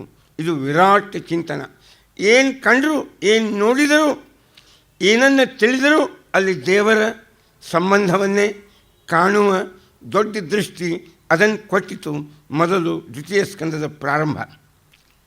ಆಮೇಲೆ ಮೂರನೇ ಸಂವಾದ ಮೈತ್ರೇಯರು ವಿದುರನಿಗೆ ಉದ್ಧವ ಭೇಟಿಯಾದಾಗ ಉದ್ಧವನಿಗೆ ವಿದುರಿಗೆ ಹೇಳಿದ, ಭಾಗವತ್ ಕೇಳು. ಕೃಷ್ಣ ಕರೆದ, ಬರಲೇ ಇಲ್ಲ, ನೀನು ಎಲ್ಲೋ ಹೋಗಿಬಿಟ್ಟಿದ್ದಿ ಯಾತ್ರೆಗೆ, ಭಾಗವತಕ್ಕೆ ಹೋಗಲಿ ಈಗ ಅಂತ ಅವನು ಹರಿದ್ವಾರದಲ್ಲಿ ಇರುವ ಮೈತ್ರೇಯರ ಬಳಿಗೆ ಬಂದು ಭಾಗವತವನ್ನು ಕೇಳಲಿಕ್ಕೆ ಪ್ರಾರಂಭ ಮಾಡ್ತಾನೆ ವಿದುರ. ಆ ಸಂವಾದ ಶುರುವಾಗ್ತದೆ. ಆಮೇಲೆ ಪ್ರಾರಂಭವಾದದ್ದು ಇಲ್ಲಿ ಜಗತ್ತಿನ ಸೃಷ್ಟಿ. ಇದರ ಪ್ರಯೋಜನ ಏನು? ದೇವರಿಗೇನು ಪ್ರಯೋಜನ ಇಲ್ಲ. ಅವನಿಗೆ ಆನಂದ, ಅವನಿಗೆ ಲೀಲಾ ಆಯಿತು, ಸರಿ, ಅವನಿಗೆ ವೈಭವ ಆಯಿತು, ಆನಂದ ಆಯಿತು, ಲೀಲಾ ಆಯಿತು. ನಮಗೇನು ಇದರಿಂದ ಲಾಭ? ಸುಪ್ತವಾದ ಜೀವನಿಗೆ, ಸುಪ್ತವಾದ ಬೀಜದಲ್ಲಿ ಅಡಗಿದ ಶಕ್ತಿಯ ಅಭಿವ್ಯಕ್ತಿಗೆ ಅದಕ್ಕೊಂದು ಮಣ್ಣಿನ ಪರಿಸರ ಬೇಕು. ಬೆಳಕು ನೀರುಗಳ ಅವಶ್ಯಕತೆ ಹೇಗುಂಟು ಹಾಗೆ ನಮಗೂ ಕೂಡ ಈ ಒಂದು ಪ್ರಾಕೃತ ದೇಹದ ಸಂಬಂಧ, ಒಂದು ಸಂಸಾರದ ಜಗತ್ತಿನ ಪ್ರಕೃತಿಯ ಅನುಭವಕ್ಕೆ, ಒಂದು ಬೆಳವಣಿಗೆಗೆ, ಒಂದು ಬೌದ್ಧಿಕ ವಿಕಾಸಕ್ಕೆ, ಒಂದು ನಮ್ಮದೇ ಆದ ಯೋಗ್ಯತೆಯ ಅಭಿವ್ಯಕ್ತಿಗೆ ಈ ಸೃಷ್ಟಿ ಯಾಕಿದು ಅನ್ನುವ ಹಿನ್ನೆಲೆಯಲ್ಲಿ ತ್ರಿಗುಣಗಳಿಂದ ಆದ ಈ ವಿಸ್ತಾರವಾದ ವಿಶಾಲವಾದ ಪ್ರಪಂಚದ ಸೃಷ್ಟಿಯನ್ನು ನಾವು ಕಾಣ್ತಾ, ಆಮೇಲೆ ಪ್ರಾರಂಭವಾದದ್ದು ಮನುಕುಲ. ಮನುವಿನಿಂದ ಬಂದ ಕುಲ, ಅದಕ್ಕೆ ನಮಗೆ ಮನುಕುಲ ಅಂತ ಕರೀತಾರೆ. ಮನುವಿನಿಂದ ಹುಟ್ಟಿ ಬಂದವರು ಮನುಜ ಅಂತ ಕರೀತಾರೆ. ಮನುವಿನಿಂದೇ ಬಂದವರು ಅದಕ್ಕೆ ಮನುಷ್ಯರು, ಮಾನವರು, ಮನುಜ, ಮನುಕುಲ ಇವೆಲ್ಲ ಒಂದೇ ಭಾಗವತದ ಹಿನ್ನೆಲೆಯನ್ನು ನಮ್ಮ ಈ ಸಮಾಜ ತಿಳಿಸ್ತದೆ. ಕುವೆಂಪು ಅವರಿಗೆ ಮನುಜ ಕುಲ, ಮನುಜ ಧರ್ಮ ಭಾಳ ಪ್ರೀತ್ಯಾಸ್ಪದವಾದ ಶಬ್ದಗಳು. ಅವರಿಗೆ ಆ ಮನುಧರ್ಮ, ಮಾನವ ಧರ್ಮ ಅಂತ. ಆ ಮಾನವ ಯಾರು? ಮಾನವರಿಗಿರ್ತಕ್ಕ ಧರ್ಮ ಯಾವುದು? ಇದು ಮಾನವ ಧರ್ಮದ ವಾಂಗ್ಮಯದ ವಿಸ್ತಾರವನ್ನು ನಿರೂಪಣೆ ಮಾಡಲಿಕ್ಕೆ ಪ್ರಾರಂಭ ಮಾಡಿತು. ಅಲ್ಲಿ ಒಬ್ಬ ಮಗಳ ಕಥೆ ನಾವು ಕೇಳಿದ್ವಿ. ಸ್ವಯಂಭೂ ಮನು, ಶತರೂಪ, ಜಗತ್ತಿನ ಮೂಲ ಪುರುಷರು ಮನು, ಶ್ರದ್ಧಾ. ಇದರ ಮೇಲೆ ಹಿಂದಿಯಲ್ಲಿ ಜಯಶಂಕರ್ ಪ್ರಸಾದ್ ಅಂತ ಬಹಳ ದೊಡ್ಡ ಆಧ್ಯಾತ್ಮವಾದಿಗಳು. ನಮ್ಮ ಹಿಂದಿನ ಕವಿಗಳು ಆಸ್ತಿಕರು, ಇಂದಿನ ಕವಿಗಳು ಸ್ವಲ್ಪ ನಾಸ್ತಿಕರು. ಅಲ್ಲ ಅನ್ನೋದು ಬೇಡ ಸುಮ್ಮನೆ. ಮಾಸ್ತಿಯವರಾಗಲಿ, ಪೂರ್ತಿ ನರಸಿಂಹಾಚಾರ್ಯ ಆಗಲಿ, ಡಿ ವಿ ಜಿಯವರು ದೊಡ್ಡ ಕವಿಗಳೇ ಅವರಾಗಲಿ, ಎಲ್ಲ ಶುದ್ಧ ಆಸ್ತಿಕ ಕವಿಗಳಿವರಲ್ಲ. ಕುವೆಂಪು ಅವರೇ ಆಗಲಿ ಒಳ್ಳೆಯ ಆಸ್ತಿಕರ ಮಂದಿನ ಅದಲ್ಲ. ಅವರಿಗೆ ಆ ಕೇಂದ್ರ ಬಿಂದುವನ್ನು ಇಟ್ಟುಕೊಂಡು ತಮ್ಮ ವಿಸ್ತಾರವಾದ ವಾಂಗ್ಮಯವನ್ನು ಹರಡಿಸಿ, ಇದೇ ಕೇಂದ್ರ ಬಿಂದುವನ್ನು ಇಟ್ಟುಕೊಂಡು ಅದರ ಹಿನ್ನೆಲೆಯಲ್ಲಿ ತಮ್ಮ ಪ್ರತಿಭೆಯನ್ನು, ತಮ್ಮ ಅನುಭವಗಳನ್ನು ಅದನ್ನು ಸಮರ್ಥವಾದ ರೀತಿಯಲ್ಲಿ ಅಭಿವ್ಯಕ್ತ ಮಾಡಿದ ಮಹಾನುಭಾವರು ಅವರೆಲ್ಲರೂ, ಆ ಎಲ್ಲ ಮಹಾನುಭಾವರು. ಆ ಹಿನ್ನೆಲೆಯಲ್ಲಿ ಈ ಮನುಕುಲ, ಈ ಮನುಷ್ಯ ಸ್ವಯಂಭೂ ಮನು, ಇದನ್ನೇ ಕಾಮಾಯಿನಿ ಅಂತ ಜಯಶಂಕರ್ ಪ್ರಸಾದ್ ಒಬ್ಬ ಆಧ್ಯಾತ್ಮಿಕ ಕವಿ. ಜಯಶಂಕರ್ ಪ್ರಸಾದ್, ರಾಮಾಧಾರಿ ಸಿಂಗ್ ದಿನಕರ್ ಅವ್ರಿಗೂ ಇದೇನು ನಮ್ಮ ಜ್ಞಾನಪೀಠ ಪುರಸ್ಕಾರ ಸಿಕ್ಕದ. ಹಿಂದವರಿಗೆ ಮತ್ತು ಭಾರತೇಂದು ಹರಿಶ್ಚಂದ್ರ, ಮೈಥಿಲಿ ಶರಣಗುಪ್ತ, ಸಿಯಾರಾಮ್ ಶರಣಗುಪ್ತ, ಏನು ದೊಡ್ಡ ದೊಡ್ಡ ದೊಡ್ಡ ಕವಿಗಳು. ಅದೇನು ಭಾರಿ ಅದ್ಭುತದ ನಿಮಗೆ. ಸಿಯಾರಾಮ್, ಮೈಥಿಲಿ ಶರಣಗುಪ್ತರಂತೂ ಸಾಕೇತ್ ಅಂತ ಅತ್ಯದ್ಭುತವಾದ ನಮ್ಮ ರಾಮಾಯಣ ದರ್ಶನ ಹೆಂಗದ ಹೀಗೆ ಹಿಂದಿ ಪ್ರಪಂಚದೊಳಗೆ ಅದ್ಭುತವಾದ ರಾಮಾಯಣದ ಮೇಲೆ ಕಾವ್ಯ ಬರ್ತಾರೆ. ಅದಕ್ಕೊಂದು ಒಂದೇ ಶಬ್ದ ಹೇಳಿಬಿಡ್ತೀನಿ, ಸುಮ್ಮೊಂದು ರುಚಿ ಇಲ್ಲ ನಿಮ್ಗಂತೂ. ವಿಫಲ ಜೀವನ ವ್ಯರ್ಥ ಬಹಾ ಬಹಾ, ಸಫಲ ದೋ ಪದ ಭೀ ನ ಹುಹೇ ಹಾ. ನನ್ನ ಜೀವನ ಎಲ್ಲ ವ್ಯರ್ಥ ಆಯಿತು. ವಿಫಲ ಜೀವನ ವ್ಯರ್ಥ ಬಹಾ, ಬಹನ ಅಂದರೆ ಹರಿದು ಹೋಯ್ತು. ಸಫಲ ಒಂದು ಜೀವನ ಏನು ಸಫಲ ದೋ ಪದ ಭೀ ನ ಹುಹೇ ಹಾ. ಒಂದು ಎರಡು ಶಬ್ದ ಸುದೇಕ ದೇವರು ಕೊಟ್ಟ ಬಾಯಿ, ಎರಡು ಶಬ್ದ ಆಡುವ ಶಬ್ದ ಸಫಲವಾಗಲಿಲ್ಲ ಜೀವನದೊಳಗೆ. ಕಠಿಣ ಹೈ ಕವಿತೆ ತವ ಭೂಮಿ, ಕವಿತೆ ನಿನ್ನ ಭೂಮಿ ಭಾಳ ಕಠಿಣದ ಇಲ್ಲಿ. ಆದರೆ ಪರ್ ಯಹ ಶ್ರಮ ಭೀ ಸುಖಸಾರ, ಇಲ್ಲಿ ನಾನು ಶ್ರಮ ಪಡ್ತೀನಿ, ಆ ಶ್ರಮನೇ ನನಗೆ ಸುಖದಾಯಕ ಆಗಿದೆ. ಸಫಲ ಆದೆ ಅಂತ ಹೇಳುವುದಿಲ್ಲ, ಆದರೆ ಈ ಕಾವ್ಯ ಭೂಮಿಯಲ್ಲಿ ರಾಮನನ್ನು ಇಟ್ಕೊಂಡು ನಾನು ಏನೋ ಒಂದು ಶ್ರಮ ಪಟ್ಟೆ, ಇದು ಸಫಲದೋ ಪದ ಭೀನ ಹುಯೇ ಪರ್ಯ ಶ್ರಮ ಭೀ ಕಠಿಣ ಹೈ ಕವಿತೆ ತವ ಭೂಮಿ, ನಿನ್ನ ಭೂಮಿ, ನಿನ್ನ ವೇದಿಕೆ ಕಠಿಣದ ಕವಿತಾ. ಆದರೆ ಪರ್ಯ ಶ್ರಮ ಭೀ ಸುಖಸಾರ. ಇದನ್ಯಾಕೆ ಹೇಳಿದ್ರಿ ಈಗ ಅಂತಂದರೆ ಭಾಗವತದ ಬಗ್ಗೆ ಹಾಗೆ ಹೇಳಬೇಕಾಗಿದೆ. ನಮ್ಮ ಇಡೀ ಭಾಗವತ ತಿಳಿತೀವಿ, ಪೂರ್ಣವಾಗಿ ತಿಳಿಸ್ತೀವಿ, ಜೀವನದಾಗ ತರ್ತೀವಿ, ಸಾಧ್ಯ ಇಲ್ಲ, ಅಸಂಭಾವಿತ. ಆದರೆ ಈ ಭಾಗವತವನ್ನು ಇಟ್ಕೊಂಡು ಇಲ್ಲಿ ನಾವು ಏನೇ ಶ್ರಮ ಪಟ್ಟರು ಅಷ್ಟೇ ಸಾರ್ಥಕತೆ ಅದು ಅನ್ನೋ ದೃಷ್ಟಿಯಿಂದ ಈ ಭಾಗವತೊಳಗೆ ಮುಂದುವರಿತಾ ಸ್ವಯಂಭೂಮನು ಶತರೂಪ. ಮನೋಸ್ತು ಶತರೂಪಾಯಾಮ್ ತಿಸ್ರ ಕನ್ಯಾಶ್ಚ ಜಜ್ಞರೆ. ಸ್ವಯಂಭೂಮನುವಿಗೆ ಶತರೂಪ ಎಂಬ ಮಡದಿ, ಇದೇ ಮನು ಮತ್ತು ಶ್ರದ್ಧಾ ಇವರನ್ನ ಇಟ್ಕೊಂಡು ಕಾಮಾಯಿನಿ ಅಂತ ಭಾಳ ಚಂದದ ಕಾವ್ಯ, ಅದು ಭಾರಿ ಚಂದ. ಮಹಾದೇವಿ ವರ್ಮ ಇವೆಲ್ಲ ಇವು ಆಧ್ಯಾತ್ಮವಾದಿಗಳು, ಇವರೆಲ್ಲ ಕವಿಗಳು ಭಾಳ ಸುಂದರವಾಗಿರ್ತಕ್ಕಂಥದ್ದು. ಇದೇ ರೀತಿಯಾಗಿ ಈ ಮನುವಿನ ವಂಶ ಇದು, ಅದು ನಮ್ಮ ಮಾನಸದಾಗ ಎಷ್ಟು ಕೂತದ ಅಂದರೆ ಅದಕ್ಕೆ ಮನುಷ್ಯರು ಮಾನವರು ಎಂಬ ಶಬ್ದ ಇವತ್ತಿಗೂ ಭಾಗವತ ಕೊಟ್ಟ ಹಿನ್ನೆಲೆಯನ್ನು ನಾವು ಅಂಗೀಕರಿಸಿದ ದೃಷ್ಟಿಯನ್ನು ಅದು ತೋರಿಸ್ತದೆ. ಈ ಸ್ವಯಂಭೂಮನು ಜಗತ್ತಿನ ಮೂಲ ಪುರುಷ. ಶತರೂಪ ಅವನ ಹೆಂಡತಿ. ತಿಸ್ರ ಕನ್ಯಾಶ್ಚ ಜಜ್ಞರೆ, 3 ಜನ ಹೆಣ್ಮಕ್ಕಳು ಅವರಿಗೆ ಹುಟ್ಟಿದರು. ಆಕೂತಿ, ದೇವಹೂತಿ, ಪ್ರಸೂತಿ ಅಂತ 3 ಜನ ಹೆಣ್ಮಕ್ಕಳು. ಆಕೂತಿಂ ರುಚಯೇ ಪ್ರಾದಾತ್. ಆಕೂತಿ ಎಂಬ ಹಿರಿಯ ಮಗಳನ್ನು ರುಚಿ ಪ್ರಜಾಪತಿಗಳಿಗೆ ಮದುವೆ ಮಾಡಿಕೊಟ್ಟರು. ದೇವಹೂತಿಯನ್ನು ಕರ್ದಮ ಪ್ರಜಾಪತಿಗಳಿಗೆ ಮದುವೆ ಮಾಡಿಕೊಟ್ಟರು. ಪ್ರಸೂತಿ ಎಂಬ 3ನೇ ಹೆಣ್ಮಗಳನ್ನು ದಕ್ಷ ಪ್ರಜಾಪತಿಗೆ ಮದುವೆ ಮಾಡಿಕೊಟ್ರು. ಆಕೂತಿಯಲ್ಲಿ ಹುಟ್ಟಿದ ಮಗ ಯಜ್ಞ ಅಂತ ಮತ್ತು ದಕ್ಷಿಣ ಅಂತ ಅವನ ಹೆಂಡತಿ, ಅಂದರೆ ಅವನ ಸ್ವಯಂಭೂಮನುವಿನ ಮೊಮ್ಮಗಳು. ಮೊಮ್ಮಗ ಯಜ್ಞ, ಮೊಮ್ಮಗಳು ಅವಳಿಗೆ ದಕ್ಷಿಣ ಅಂತ. ಯಾ ಸ್ತ್ರೀ ಸಹ ದಕ್ಷಿಣಾಭೂತ್. ಇಬ್ಬರು ಮಕ್ಕಳು, ಒಂದು ಗಂಡು ಒಂದು ಹೆಣ್ಣು, ಸ್ವಯಂಭೂ ಶತರು ಆಕೂತಿ ಮತ್ತು ಋಷಿ ಪ್ರಜಾಪತಿಗಳಿಗೆ. ಆದರೆ ಸ್ವಯಂಭೂಮನು ಹೇಳಿದ್ದ, ನಿನ್ನ ಮಗನನ್ನು ನನಗೆ ಕೊಡಬೇಕು ಅಂತ. ಹಾಗಾಗಿ ಸ್ವಯಂಭೂಮನು ಈ ಮಗನನ್ನು ಸ್ವೀಕಾರ ಮಾಡಿದ. ಅವನು ಸಾಕ್ಷಾತ್ ಭಗವಂತ. ಅವನಿಗೆ ಯಜ್ಞ ಅಂತ ಕರೀತಾರೆ ವಿಷ್ಣು ಸಹಸ್ರನಾಮದೊಳಗೆ. ಯಜ್ಞೋ ಯಜ್ಞಪತಿರಿ ಯಜ್ವ ಯಜ್ಞಾಂಗೋ, ಆ ಯಜ್ಞ ನಾಮಕನಾದ ಪರಮಾತ್ಮ. ಪರಮಾತ್ಮಗೆ ಯಜ್ಞ ಅಂತಾರೆ, ಯಜ ಪೂಜಾಯಾಮ್. ಇಡೀ ಜಗತ್ತಿನಿಂದ ಪೂಜೆಯನ್ನು ಸ್ವೀಕಾರ ಮಾಡ್ತಾನೆ, ಗೌರವವನ್ನು ಸ್ವೀಕಾರ ಮಾಡ್ತಾನೆ. ಆದ್ದರಿಂದ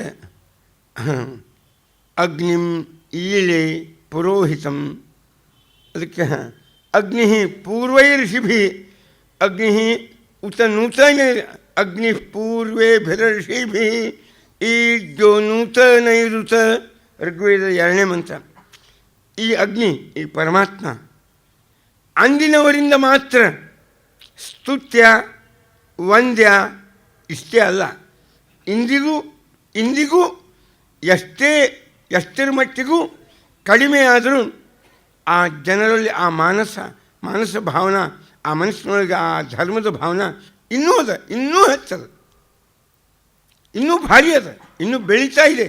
ಶ್ರದ್ಧೆ ಭಾರತೀಯರ ಜನಮಾನಸದೊಳಗೆ ಆ ಮಟ್ಟದಲ್ಲಿ ಇರಲಿಕ್ಕಿಲ್ಲ, ಅಥವಾ ಆ ರೂಪದಲ್ಲಿ ಇರಲಿಕ್ಕಿಲ್ಲ, ಆದರೆ ಇಂದಿಗೂ ಜೀವಂತವಾಗಿ ಅದ ಅಂತಿಕೊಂಡೆ ನಮ್ಮ ಸಂಸ್ಕೃತಿ ಇನ್ನೂ ಉಳಿದದು. ನಿನ್ನೆ ಒಂದು ಸಂವಾದದೊಳಗೆ ಸೆಮಿನಾರ್ದೊಳಗೆ ಇದ್ದು ನಾನು, ವೃದ್ಧಾಶ್ರಮ ಬೇಕೋ ಬೇಡೋ ಅಂತ ಒಂದು ಸೆಮಿನಾರ್, ಒಂದು ವೃದ್ಧಾಶ್ರಮ ಬೇಕೋ ಬೇಡೋ. ಈ ಪರಾಧೀನರಾಗಿ ಮಗ ನಮ್ಮವನಾದರೂ ಬಂದು ಸೊಸಿ ಬೇರೆಯವರ ಮಗಳು, ಬೇರೆಯವರ ಮನೆಯಿಂದ, ಈ ಹೊಂದಾಣಿಕೆ ಕಷ್ಟ. ಆದ್ದರಿಂದ ವೃದ್ಧಾಶ್ರಮದಲ್ಲಿ ಇರೋದೇ ಬಹಳ ಉಚಿತ ಅಂತ ಒಂದು, ಮತ್ತು ಹುಡುಗರು ಮಾಡಬೇಕಲ್ಲ. ಮತ್ತು ಕೆಲವು ಹುಡುಗರು ಪೇಪರ್ ಮಂಡರ್ ಮಾಡಿದ್ದು, ಕೆಲವೊಂದು ಇಲ್ಲ, ಏನಾದರೂ ವೃದ್ಧಾಶ್ರಮ ತೆಗಿಬಾರ್ದು, ಇದರಿಂದ ಸಂಪರ್ಕ ಕಡಿಮೆ ಆಗ್ತದೆ, ದೂರ ಹೋಗ್ತದೆ ಅಂತ ಕೆಲವು ಅದರ ವಿರುದ್ಧ ಅಪೋಸಿಟ್ ಆಗಿ ಪೇಪರ್ ಮಂಡನೆ ಮಾಡಿದ. ಆಶ್ಚರ್ಯ, ನಾನು ಒಂದು ಅಂಕಿ ಸಂಖ್ಯೆಗಳನ್ನು, ಫ್ಯಾಕ್ಟ್ಸ್ ಮತ್ತು ಫಿಗರ್ಸ್ ಅಂತಿರಲ್ಲ ನೀವು, ಹಾಗೆ ನೋಡಿದರೆ ನಮ್ಮ ದೇಶದಾಗ ವೃದ್ಧಾಶ್ರಮ ಸಕ್ಸಸ್ ಆಗವಲ್ಲು. ಈ ಮ್ಯಾಕ್ಸಿಮಮ್ ವೃದ್ಧಾಶ್ರಮಗಳಿಗೆ 30-40ಕ್ಕಿಂತ ಹೆಚ್ಚು ಜನ ಬಂದೇ ಇಲ್ಲ. ಕರ್ನಾಟಕದಾಗ ಎಷ್ಟು ವೃದ್ಧಾಶ್ರಮದ ಲಿಸ್ಟ್ ಎಲ್ಲ ತರಿಸ್ಕೊಂಡೆ. ಇಂಡಿಯಾದಾಗ ಎಲ್ಲೆಲ್ಲವ ಪ್ರಧಾನ ಅವು ನೋಡಿದ್ದು ನಾನು. ಎಲ್ಲಿ ನೋಡಿದ್ರು ಕೆಲವು 10-20, ಭಾರಿ ಅಂದರೆ 40-45ಕ್ಕಿಂತ ಹೆಚ್ಚಿಗೆ ಇಲ್ಲೇ ಇಲ್ಲ. 6.5 ಕೋಟಿ ಕನ್ನಡಿಗರೊಳಗೆ ವೃದ್ಧಾಶ್ರಮದೊಳಗೆ ಇರುವ ಮಂದಿನ ನೋಡಿದರೆ ಒಂದು 5-6 ಸಾವಿರ ಮಂದಿ ಮಾತ್ರ. ಇದು ಅಲ್ಲ, ವೃದ್ಧಾಶ್ರಮ ಭಾಳ ಕಡಿಮೆ ತೆಗೆದಾರಂತಲ್ಲ, ಅವ್ವಾಪನ ಹೊರಗೆ ಹಾಕೋ ಮಂದಿ ಇನ್ನೂ ಕಡಿಮೆ ಅದ ಅಂತ ಅರ್ಥ ಅಷ್ಟೇ. ನೇರವಾಗಿ ಇನ್ನೂ ಏನಾದರೂ ಮತ್ತು ಮನೆಗೆ ಇಟ್ಕೊಂಬೋದು. ಇದಕ್ಕೆ ಮೊನ್ನೆ ಹೇಳಿ ಹೋಗಿದ್ದು ನಾನು, ಭೀಷ್ಮನಂಥ ವ್ಯಕ್ತಿಗಳು ತಂದೆಗಾಗಿ ಮದುವೆ ಬಿಟ್ಟ, ತಂದೆಯ ಮದುವೆಯನ್ನು ಮಾಡಿ ನಾನು ನಿಶ್ಚಿಂತನಾದೆ ಅನ್ನುವಂಥ ಮಗ, ಯಯಾತಿಗೆ ತಾರುಣ್ಯವನ್ನು ಕೊಟ್ಟು ಅವನು ವೃದ್ಧಾಪ್ಯವನ್ನು ಸ್ವೀಕಾರ ಮಾಡಿದ ಮಗ, ತಂದೆಯ ಮಾತಿಗಾಗಿ ಕಾಡನ್ನು ಸೇರಿದ ರಾಮನಂಥ ಒಂದು ಅವರ ಹುಟ್ಟಿ ಹೋದ ಈ ಗುಣ ಇನ್ನೂ ಈ ಮಣ್ಣೊಳಗೆ ಎಷ್ಟಿಲ್ಲಂದ್ರೂ ಸ್ವಲ್ಪರೇ ಅದ ಅಲ್ಲ. ಇದ್ದದ್ದರ ಪರಿಣಾಮ ಈ ವಾತಾವರಣದ ಮೂಲಕವಾಗಿ ನಮ್ಮೆಲ್ಲ ಆದದ್ದರಿಂದ ಏನಾದರೂ ಮನೆಯೊಳಗೆ ಬೈಕೋತ ಅನ್ಕೋತಾದರೂ ಮನೆಯಾಗಿ ಇಟ್ಕೋತೀವಿ. ಪೂರ್ಣಷ್ಟು ಹೊರಗೆ ಹಾಕುವಷ್ಟು ಏನದ ಅಷ್ಟು ಧೈರ್ಯ ಕಡಿಮೆ ಅದ. ಏನು ಅನಿವಾರ್ಯ ಇದ್ದದ್ದು ಎಲ್ಲ ವೃದ್ಧಾಶ್ರಮ ಸೇರ್ಯಾರ, ಆದರೆ ಯಾಕೋ ವೃದ್ಧಾಶ್ರಮ ಸಕ್ಸಸ್ ಆಗಿಲ್ಲ. ಇದು ಬಹಳ ಯೋಗ್ಯವಾದ ಲಕ್ಷಣ.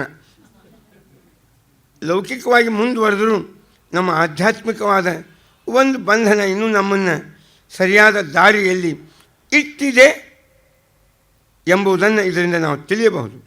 ಇಂತಹ ಹಿನ್ನೆಲೆಯೊಳಗೆ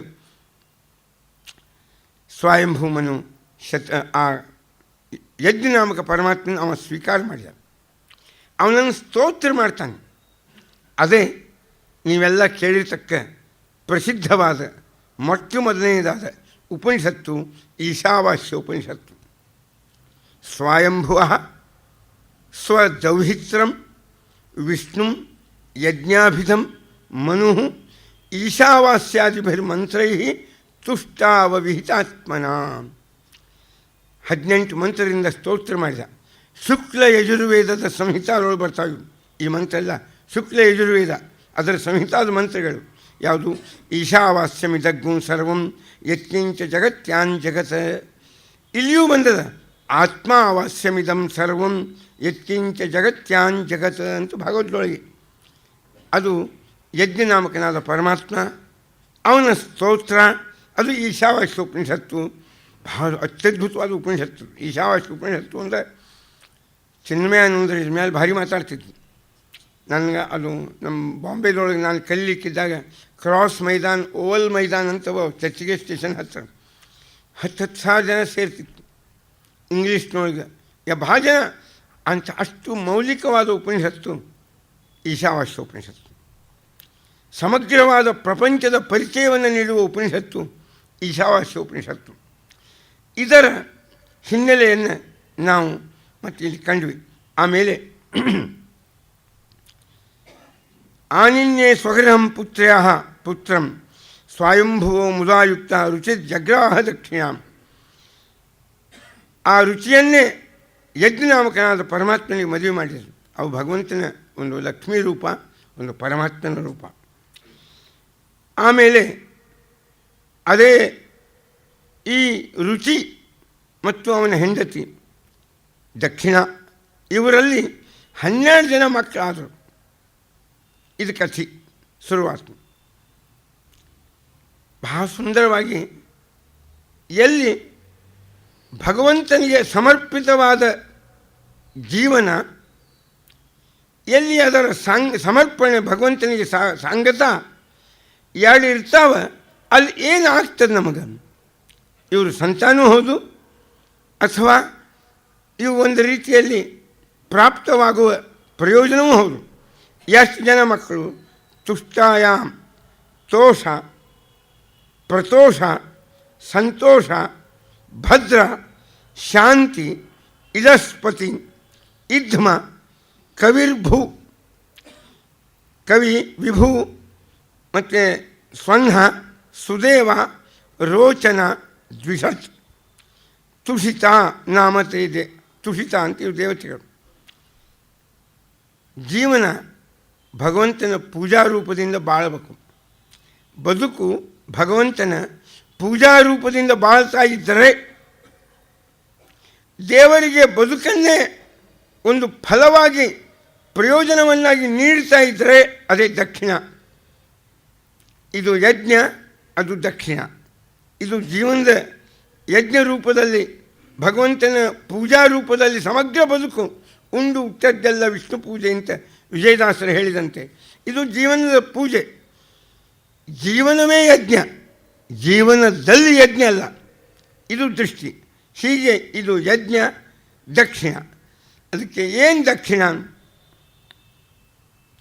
ಅಹಿಂಸಾದಿ ಈ ಯಜ್ಞದ ದಕ್ಷಿಣ. ಅಹಿಂಸಾ, ಸತ್ಯ, ಅಸ್ಥೇಯ ಇತ್ಯಾದಿ 8 ಗುಣಗಳನ್ನು ಸಂಪಾದನೆ ಮಾಡುವುದೇ ದೇವರಿಗೆ ನಾವು ಸಮರ್ಪಣೆ ಮಾಡುವ ದಕ್ಷಿಣ. ಹಿಂಗೆ ಇದನ್ನು ದಕ್ಷಿಣ ಅಂತ ಕರೆದಾರೆ. ಅದಕ್ಕೆ ಈ ಯಜ್ಞದ ಜೀವನ ಯಜ್ಞದ ದಕ್ಷಿಣ ಅಂತ ಯಾವುದು ಅಂದರೆ ಇವೆಲ್ಲ ಒಳ್ಳೆಯ ಗುಣಗಳ ಸಂಪಾದನೆ, ಅದು ಒಂದು ದಕ್ಷಿಣ. ಅದು ಈ ಯಜ್ಞ ಮತ್ತು ದಕ್ಷಿಣದಿಂದ ಏನಾಗ್ತದೆ ಲಾಭ, ಇದು ಒಂದು ಮುಖ. ಏನು ಯಾರು ಹುಟ್ಟಿದರೂ ಇದು ಇನ್ನೊಂದು ಮುಖ. ಅದು ಐತಿಹಾಸಿಕ ಮುಖ, ಇದು ನಮ್ಮ ಮನೋವೈಜ್ಞಾನಿಕ ಮುಖ. ತೋಷ, ಭಾರಿ ಆನಂದ ಆಗ್ತದೆ ಜೀವನ ಯಾವಾಗ ಇದರೊಳಗೆ. ಮನುಷ್ಯನ ಬದುಕು ಬಹಳ ಸಂತೋಷದಿಂದ. ತೋಷ, ಇನ್ನೊಬ್ಬ ಸಂತೋಷ. ತೋಷ, ಪ್ರತೋಷ, ಸಂತೋಷ, ಒಂದೊಂದಕ್ಕೆ ಅರ್ಥ ಬೇರೆ ಅವನ್ನ. ಇವಕ್ಕೆಲ್ಲ ಬಹಳ ವಿಸ್ತಾರ ಅದ. ತೋಷ, ಪ್ರತೋಷ, ಸಂತೋಷ, ಭದ್ರ, ಭದ್ರಂ ಕರ್ಣೇಭಿ ಶೃಣುಯಾಮ ದೇವಾ. ಒಳ್ಳೆಯದನ್ನೇ ನಮ್ಮ ಜೀವನಕ್ಕೆ ಬಹಳ ಒಳ್ಳೆಯದಾಗ್ತದೆ. ಭದ್ರ, ಶಾಂತಿ, ಸಮಾಧಾನ ಇರ್ತದೆ ಈ ರೀತಿಯ ಬದುಕಿನೊಳಗೆ. ಇದಸ್ಪತಿ ಮತ್ತು ಇಧ್ಮ. ಇಧ್ಮ ಅಂದರೆ ಸಮಿಧ, ಒಂದು ಅರ್ಥದಲ್ಲಿ. ಇದ್ಮ ಅಂದ್ರೆ ಆತ್ಮ ಯಜಮಾನ ಶ್ರದ್ಧಾಪತ್ನಿ ಶರೀರಂ ಇದ್ಮಂ ಅಂತ ಉಪನಿಷತ್ತು. ನಮ್ಮ ಶರೀರವೇ ಒಂದು ಸಮಿಧ ಇದ್ದಂಗೆ. ಅದಕ್ಕೆ ಇದ್ಮ ಅಂದರೆ ಸರ್ವಸಮರ್ಪಣೆಯ ದೃಷ್ಟಿ. ಕವಿ ಒಳ್ಳೆಯ ಜ್ಞಾನಿ, ವಿಭು ಭಗವಂತ, ಮತ್ತು ಏನೋ ಒಂದು ವಿಶಿಷ್ಟವಾದ ಒಂದು ಸನ್ನಿಧಾನದಲ್ಲಿ ಬರ್ತದೆ. ಅದಂತೆ ಸುದೇವ, ರೋಚನ ಮತ್ತು ದ್ವಿಷಟ್ ಈ ರೀತಿಯಲ್ಲಿ 12 ಯಜ್ಞನಾಮಕನಾದ ಪರಮಾತ್ಮನ ಮಕ್ಕಳು ಎಂಬುದು ಒಂದು ಮುಖ. ಇದಾದ ಮೇಲೆ ಇನ್ನು 2 ಗಂಡಸು ಮಕ್ಕಳು, ಪ್ರಿಯವ್ರತ, ಉತ್ಥಾನಪಾದ. 3 ಜನ ಹೆಣ್ಮಕ್ಕಳು. ಅದರಲ್ಲಿ ಇದು ಯಜ್ಞನಾಮಕ ಪರಮಾತ್ಮನ ಕಥೆಯಾಯಿತು. ಇನ್ನು 2ನೇ ಮಗಳು ದೇವಹೂತಿ. ಅವಳನ್ನು ಕರ್ದಮ ಪ್ರಜಾಪತಿಗಳಿಗೆ ಮದುವೆ ಮಾಡಿಕೊಟ್ಟಿದ್ದರು. ಅಲ್ಲಿ ಯಾರು ಹುಟ್ಟಿದರು? 9 ಜನ ಹೆಣ್ಮಕ್ಕಳು. ಕೊನೆಯವನಾಗಿ ಹುಟ್ಟಿದವ ಕಪಿಲ ನಾಮಕ ಪರಮಾತ್ಮ. ಆ ಕಪಿಲ ಹೇಳಿದ್ದೇ ಸಾಂಖ್ಯ ಎಂಬ ಆಸ್ತಿಕವಾದ ಅತ್ಯುತ್ತಮವಾದ ತತ್ವಜ್ಞಾನ. ಇನ್ನು ಆ ಕಥೆ ಈಗಾಗಲೇ ಬಂದು ಹೋಗಿದೆ. ಇದು ಯಜ್ಞನ ಕಥೆ ಅಂದರೆ ಆಕೂತಿಯ ಕಥೆ ಮತ್ತು ದೇವಹೂತಿಯ ಕಥೆ ಬಂದು ಹೋಯಿತು. ಇನ್ನು ಮುಂದುವರಿಯೋದು ಪ್ರಸೂತಿಯ ಕಥೆ, ಬಹಳ ಸುಂದರವಾಗಿರ್ತಕ್ಕ ಪ್ರಸೂತಿಯ ಕಥೆ. ನಿಜ, ಈ ಕಥೆಯನ್ನು ಹೇಳುವ ಪೂರ್ವದಲ್ಲಿ ನಮಗೆ ಕಪಿಲನ 9 ಜನ ಅಕ್ಕಂದಿರು, ಅವರನ್ನು ಬ್ರಹ್ಮದೇವರ ಮಕ್ಕಳಿಗೆ ಕೊಟ್ಟಿತ್ತು. ಅವರೇ ನಾವೆಲ್ಲರೂ. ನಮಗೆಲ್ಲ ಒಂದೊಂದು ಗೋತ್ರವ. ವಸಿಷ್ಠ, ಕಶ್ಯಪ, ಅತ್ರಿ, ಇವೆಲ್ಲ ಒಂದೊಂದು ಗೋತ್ರ, ಎಲ್ಲರಿಗೂ ಗೋತ್ರ. ಈ ಗೋತ್ರಕ್ಕೇನು ಜಾತಿ ಸಂಬಂಧ ಇಲ್ಲ. ಮತ್ತು ಗೋತ್ರ ಎಲ್ಲರಿಗೂ ಇರ್ತಾವೆ. ಎಲ್ಲರೂ ಒಂದೇ ಜಾತಿಯಿಂದ ಒಂದೇ ಬಂದಿದ್ದವು. ಎಲ್ಲರೂ ಕಡಿಕೆ ಒಂದು ಗೋತ್ರದ ಫಿಕ್ಸ್. ಅದ್ಯಾವುದು? ಕಶ್ಯಪ ಗೋತ್ರ. ಅಲ್ಲಿಂದೇ ಬಂದವರು ನಾವೆಲ್ಲ ಸಂತಾನ. ಎಲ್ಲರಿಗೂ ಬ್ರಾಹ್ಮಣ, ಕ್ಷತ್ರಿಯ ಇವೇನು ಇವು ಯಾವ ಭೇದ ಗೋತ್ರಕ್ಕಿಲ್ಲಿದ್ದು. ಯಾಕಂದರೆ ಎಲ್ಲರೂ ಒಂದೇ ಆ ಗೋತ್ರ. ಮುಂದೆ ಬೇರೆ ಬೇರೆ ಮಾಡ್ಕೊಂಡಿವಿ ಮತ್ತು ಬೇರೆ. ಆದರೆ ಎಲ್ಲರಿಗೂ ಒಂದೇ ಗೋತ್ರ. ಒಂದು ಮನುವಿನ ಗೋತ್ರ ಅಂತೂ ಎಲ್ಲರೂ ಕಾಮನ್ ಗೋತ್ರ. ಮುಂದಕ್ಕೆ ನಾವು ಕಶ್ಯಪರಿಂದ ಬಂದಿರ್ತಕ್ಕ ಎಲ್ಲಿ ತನಕ ಭಾಗವತ ಕೊಡ್ತದೆ ಅಂದರೆ ಪಶು ಪಕ್ಷಿ ಪ್ರಾಣಿ ಕ್ರಿಮಿ ಕೀಟ ಸುದಕ್ಕೆ ಎಲ್ಲ ಕಶ್ಯಪ ಗೋತ್ರದವರೇ. ಕಶ್ಯಪರ 7 ಜನ ಮಡದಿಯರೊಳಗೆ ಗರುಡನೂ ಅಲ್ಲೇ ಹುಟ್ಟಿದ, ಹದ್ದುಗಳು ಅಲ್ಲೇ ಹುಟ್ಟಿದವು, ಹಾವುಗಳು ಅಲ್ಲೇ ಹುಟ್ಟಿದರು. ತಾಯಂದರು ದಿತಿ, ಕಾಷ್ಠ. ದೈತ್ಯರು ಕಶ್ಯಪರ ಮಕ್ಕಳೇ. ದೇವತೆಗಳು ದಿತಿಯ ಮಕ್ಕಳೆಲ್ಲ ದೈತ್ಯರು. ಅದಿತಿಯ ಮಕ್ಕಳೆಲ್ಲ ದೇವತೆಗಳು. ಕಾಷ್ಠ ಮತ್ತು ಹೀಗೆಲ್ಲ ನಾವು ಏನು ಕಾಣ್ತಾ ಇದ್ದೇವೆ, 6-7 ಜನ ಹೆಣ್ಮಕ್ಕಳು ಮಡದಿಯರು. ಅವರಿಂದ ಇಡೀ ಸರ್ವಂ ಆಪೂರಿತಂ ಜಗತ್ತು, ಈ ಜಗತ್ತೆಲ್ಲ ತುಂಬಿ ಹೋಯ್ತು ಇವರಿಂದೇ. ಹೀಗಾಗಿ ಭಾಗವತ ಕೊಡುವ ಮೂಲ ದೃಷ್ಟಿ ಮನುಷ್ಯನ ಮೂಲವನ್ನು ಅನ್ವೇಷಣೆ ಮಾಡಿದರೆ ಒಂದರಿಂದೇ ನಾವೆಲ್ಲ ಬಂದವರು ಅನ್ನುವ ಒಂದು ದೊಡ್ಡ ದೃಷ್ಟಿ. ಪುರುಸೂಕ್ತಿಯನ್ನು ಹೇಳ್ತದೆ, ದೇವರಿಂದ ಎಲ್ಲರೂ ಹುಟ್ಟಿ ಬಂದವರು ಅಂತಂಬುದನ್ನು. ಅಂಥ ಒಂದು ವಿಶಿಷ್ಟವಾದ ದೃಷ್ಟಿಯನ್ನು ಈ ಭಾಗವತ ತೋರಿಸ್ಕೊಡ್ತದೆ. ಅದರೊಳಗೆ 2 ಕಥೆ ನಾವು ಕೇಳಿದ್ವಿ. ಈಗ ಇದಕ್ಕೆ 1 ಮಿನಿಟ್ನೊಳಗೆ 1 ಮಿನಿಟ್ನೊಳಗೆ ಹೇಳ್ತೀನಿ. ಮನು ಶತರೂಪ. ಮನು ಟು ಅವಬೋಧನೆ. ನಾವೆಲ್ಲ ವಿಚಾರಶೀಲರು. ನಾವು ಸ್ವಯಂಭೂ ನಿತ್ಯರು. ಸ್ವಯಂಭೂ ಪ್ಲಸ್ ಮನು. ನಿತ್ಯರಿದ್ದೇವೆ ಮತ್ತು ವಿಚಾರಶೀಲರಾಗಿದ್ದೇವೆ. ನಾವು ನಿತ್ಯರಿದ್ದೇವೆ. ನಿನ್ನೆ ಒಂದು ಸೆಮಿನಾರ್ನಾಗ ಒಬ್ಬ ಪಾಪ ಹುಡುಗ ಭಾರಿ ಶ್ರಮಪಟ್ಟಿದ್ದ. ಡಾರ್ವಿನ್ ಥಿಯರಿಯನ್ನು ಖಂಡನ ಮಾಡುವ ಇವತ್ತಿನ ಎಷ್ಟೇ ಥಿಯರಿ ಅವನ್ನೆಲ್ಲರೂ ಅವರವ್ರ ಗ್ರಂಥ, ಆ ಫೋಟೋ, ಆ ವ್ಯಕ್ತಿಗಳ ವಾಕ್ಯವನ್ನೆಲ್ಲ ತೋರಿಸ್ತಿದ್ದವ. ನಿನ್ನೆ ಒಂದು ಟಿ ವಿಯಲ್ಲಿ ತೋರಿಸ್ತಿದ್ದ. ನಾನು ತೋರಿಸಿ ಏನು ಹೇಳಿಕ್ಕೆ ಬಂದ. ಎಷ್ಟು ಮಂದಿ ಇವತ್ತಿನವರೆಗೂ ಐನ್ಸ್ಟೀನ್ ಆಗಲಿ, ನ್ಯೂಟನ್ ಆಗಲಿ, ಎಷ್ಟು ಜನ ವಿಜ್ಞಾನಿಗಳು ಅಂತ ಆಗ್ಯಾರ, ಅವರೆಲ್ಲರದು ವಾಕ್ಯ ದೇವರು ಎಂಬ ಒಬ್ಬ ವ್ಯಕ್ತಿ ಈ ದೇಹದಲ್ಲಿ ಜೀವರನ್ನು ಇಟ್ಟವ. ಇದನ್ನು ಡಾರ್ವಿನ್ನೂ ಹೇಳಬೇಕಾಗಿದೆ ಹೆಂಗೆ ಅನ್ನೋದನ್ನು ಹೇಳ್ಕೊಂಡು ವಿಚಿತ್ರವಾಗಿ ಎಲ್ಲರೂ ಇದೇ ನಮ್ಮ ಭಾಗವತದ ಮೂಲಭೂತ ಸಿದ್ಧಾಂತ. ಅವತ್ತೇ ಇವರೆಲ್ಲ ಇತ್ತೀಚಿನ ಸಂಶೋಧನದೊಳಗೆ 400-500 ವರ್ಷಗಳ ಸಂಶೋಧನದೊಳಗೆ ಇವರು ಹೇಳಿದರು 7000 ವರ್ಷಗಳ ಹಿಂದೆ ಭಾಗವತ ಜಗತ್ತಿನ ಸೃಷ್ಟಿ ಎಂದರೆ ಒಂದು ಜಡದಲ್ಲಿ ಒಂದು ಚೇತನವನ್ನು ಇಡುವುದು ಅಂತ ಭಾಷಣ. ಅದಕ್ಕೆಲ್ಲ ವೈಜ್ಞಾನಿಕರ ವಿಶೇಷವಾದ ಪ್ರಮಾಣಗಳನ್ನು ನಾವು ಕಾಣ್ತೀವಿ. ಭಾರಿ ಚಂದದ ಇವತ್ತಿಂದ ಅದನ್ನು ಅವನು ಶ್ರಮಪಟ್ಟು ಮಾಡಿದ್ದನ್ನು. ಈಗ ಬೇಕಾದದ್ದು ನಾವೆಲ್ಲ ಅನಾದಿ ನಿತ್ಯರಾದ ಜೀವರು. ಅದಕ್ಕೆ ನಮ್ಮ ಸ್ವಯಂಭೂ ಪ್ಲಸ್ ಮನು, ನಮ್ಮ ಬುದ್ಧಿ, ನಮ್ಮ ಹೆಂಡತಿ, ಅದರ ಮಾತು ನಾವು ಕೇಳ್ತೀವಿ. ಅದು ಶತರೂಪ, ಅದು 100 ರೂಪವನ್ನು ಧಾರಣ ಮಾಡುವ ಬುದ್ಧಿ. ನಮಗೆ 3 ಹೆಣ್ಮಕ್ಕಳು, ಎಲ್ಲರಿಗೂ 3 ವಿಧದ ಭಾವನೆಗಳು, ವಿಚಾರ 100 ವಿಧ, ಬದುಕಿನ ದೃಷ್ಟಿ 3 ವಿಧ.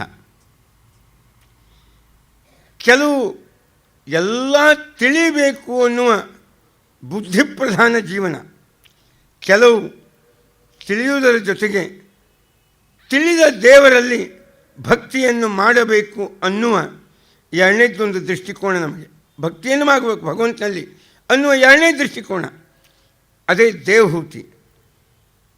ಮೂರನೇದ್ದು ಏನಿರಲಿ ತಿಂದುಂಡು ಆರಾಮಿದ್ದು ಹೋಗ್ಬೇಕು, ಇದು ಮೂರನೇ ದೃಷ್ಟಿ. ಇವರೇ 3 ಥರದ ಭಾವನಾ ಅಂದರೂ ಒಂದೇ, ಹೆಣ್ಮಕ್ಳಂದ್ರೂ ಒಂದೇ, ಸ್ತ್ರೀಲಿಂಗ ಅಂದರೂ ಒಂದೇ. ಅದಕ್ಕೆ 3 ಮಂದಿ ಹೆಣ್ಮಕ್ಳು ಇವರು. ಒಂದು ಆಕೂತಿ, ಎಲ್ಲ ತಿಕ್ಕೊಂಡು ಹೋಗಿ ಬೇಕಾದಷ್ಟಾಗಿ.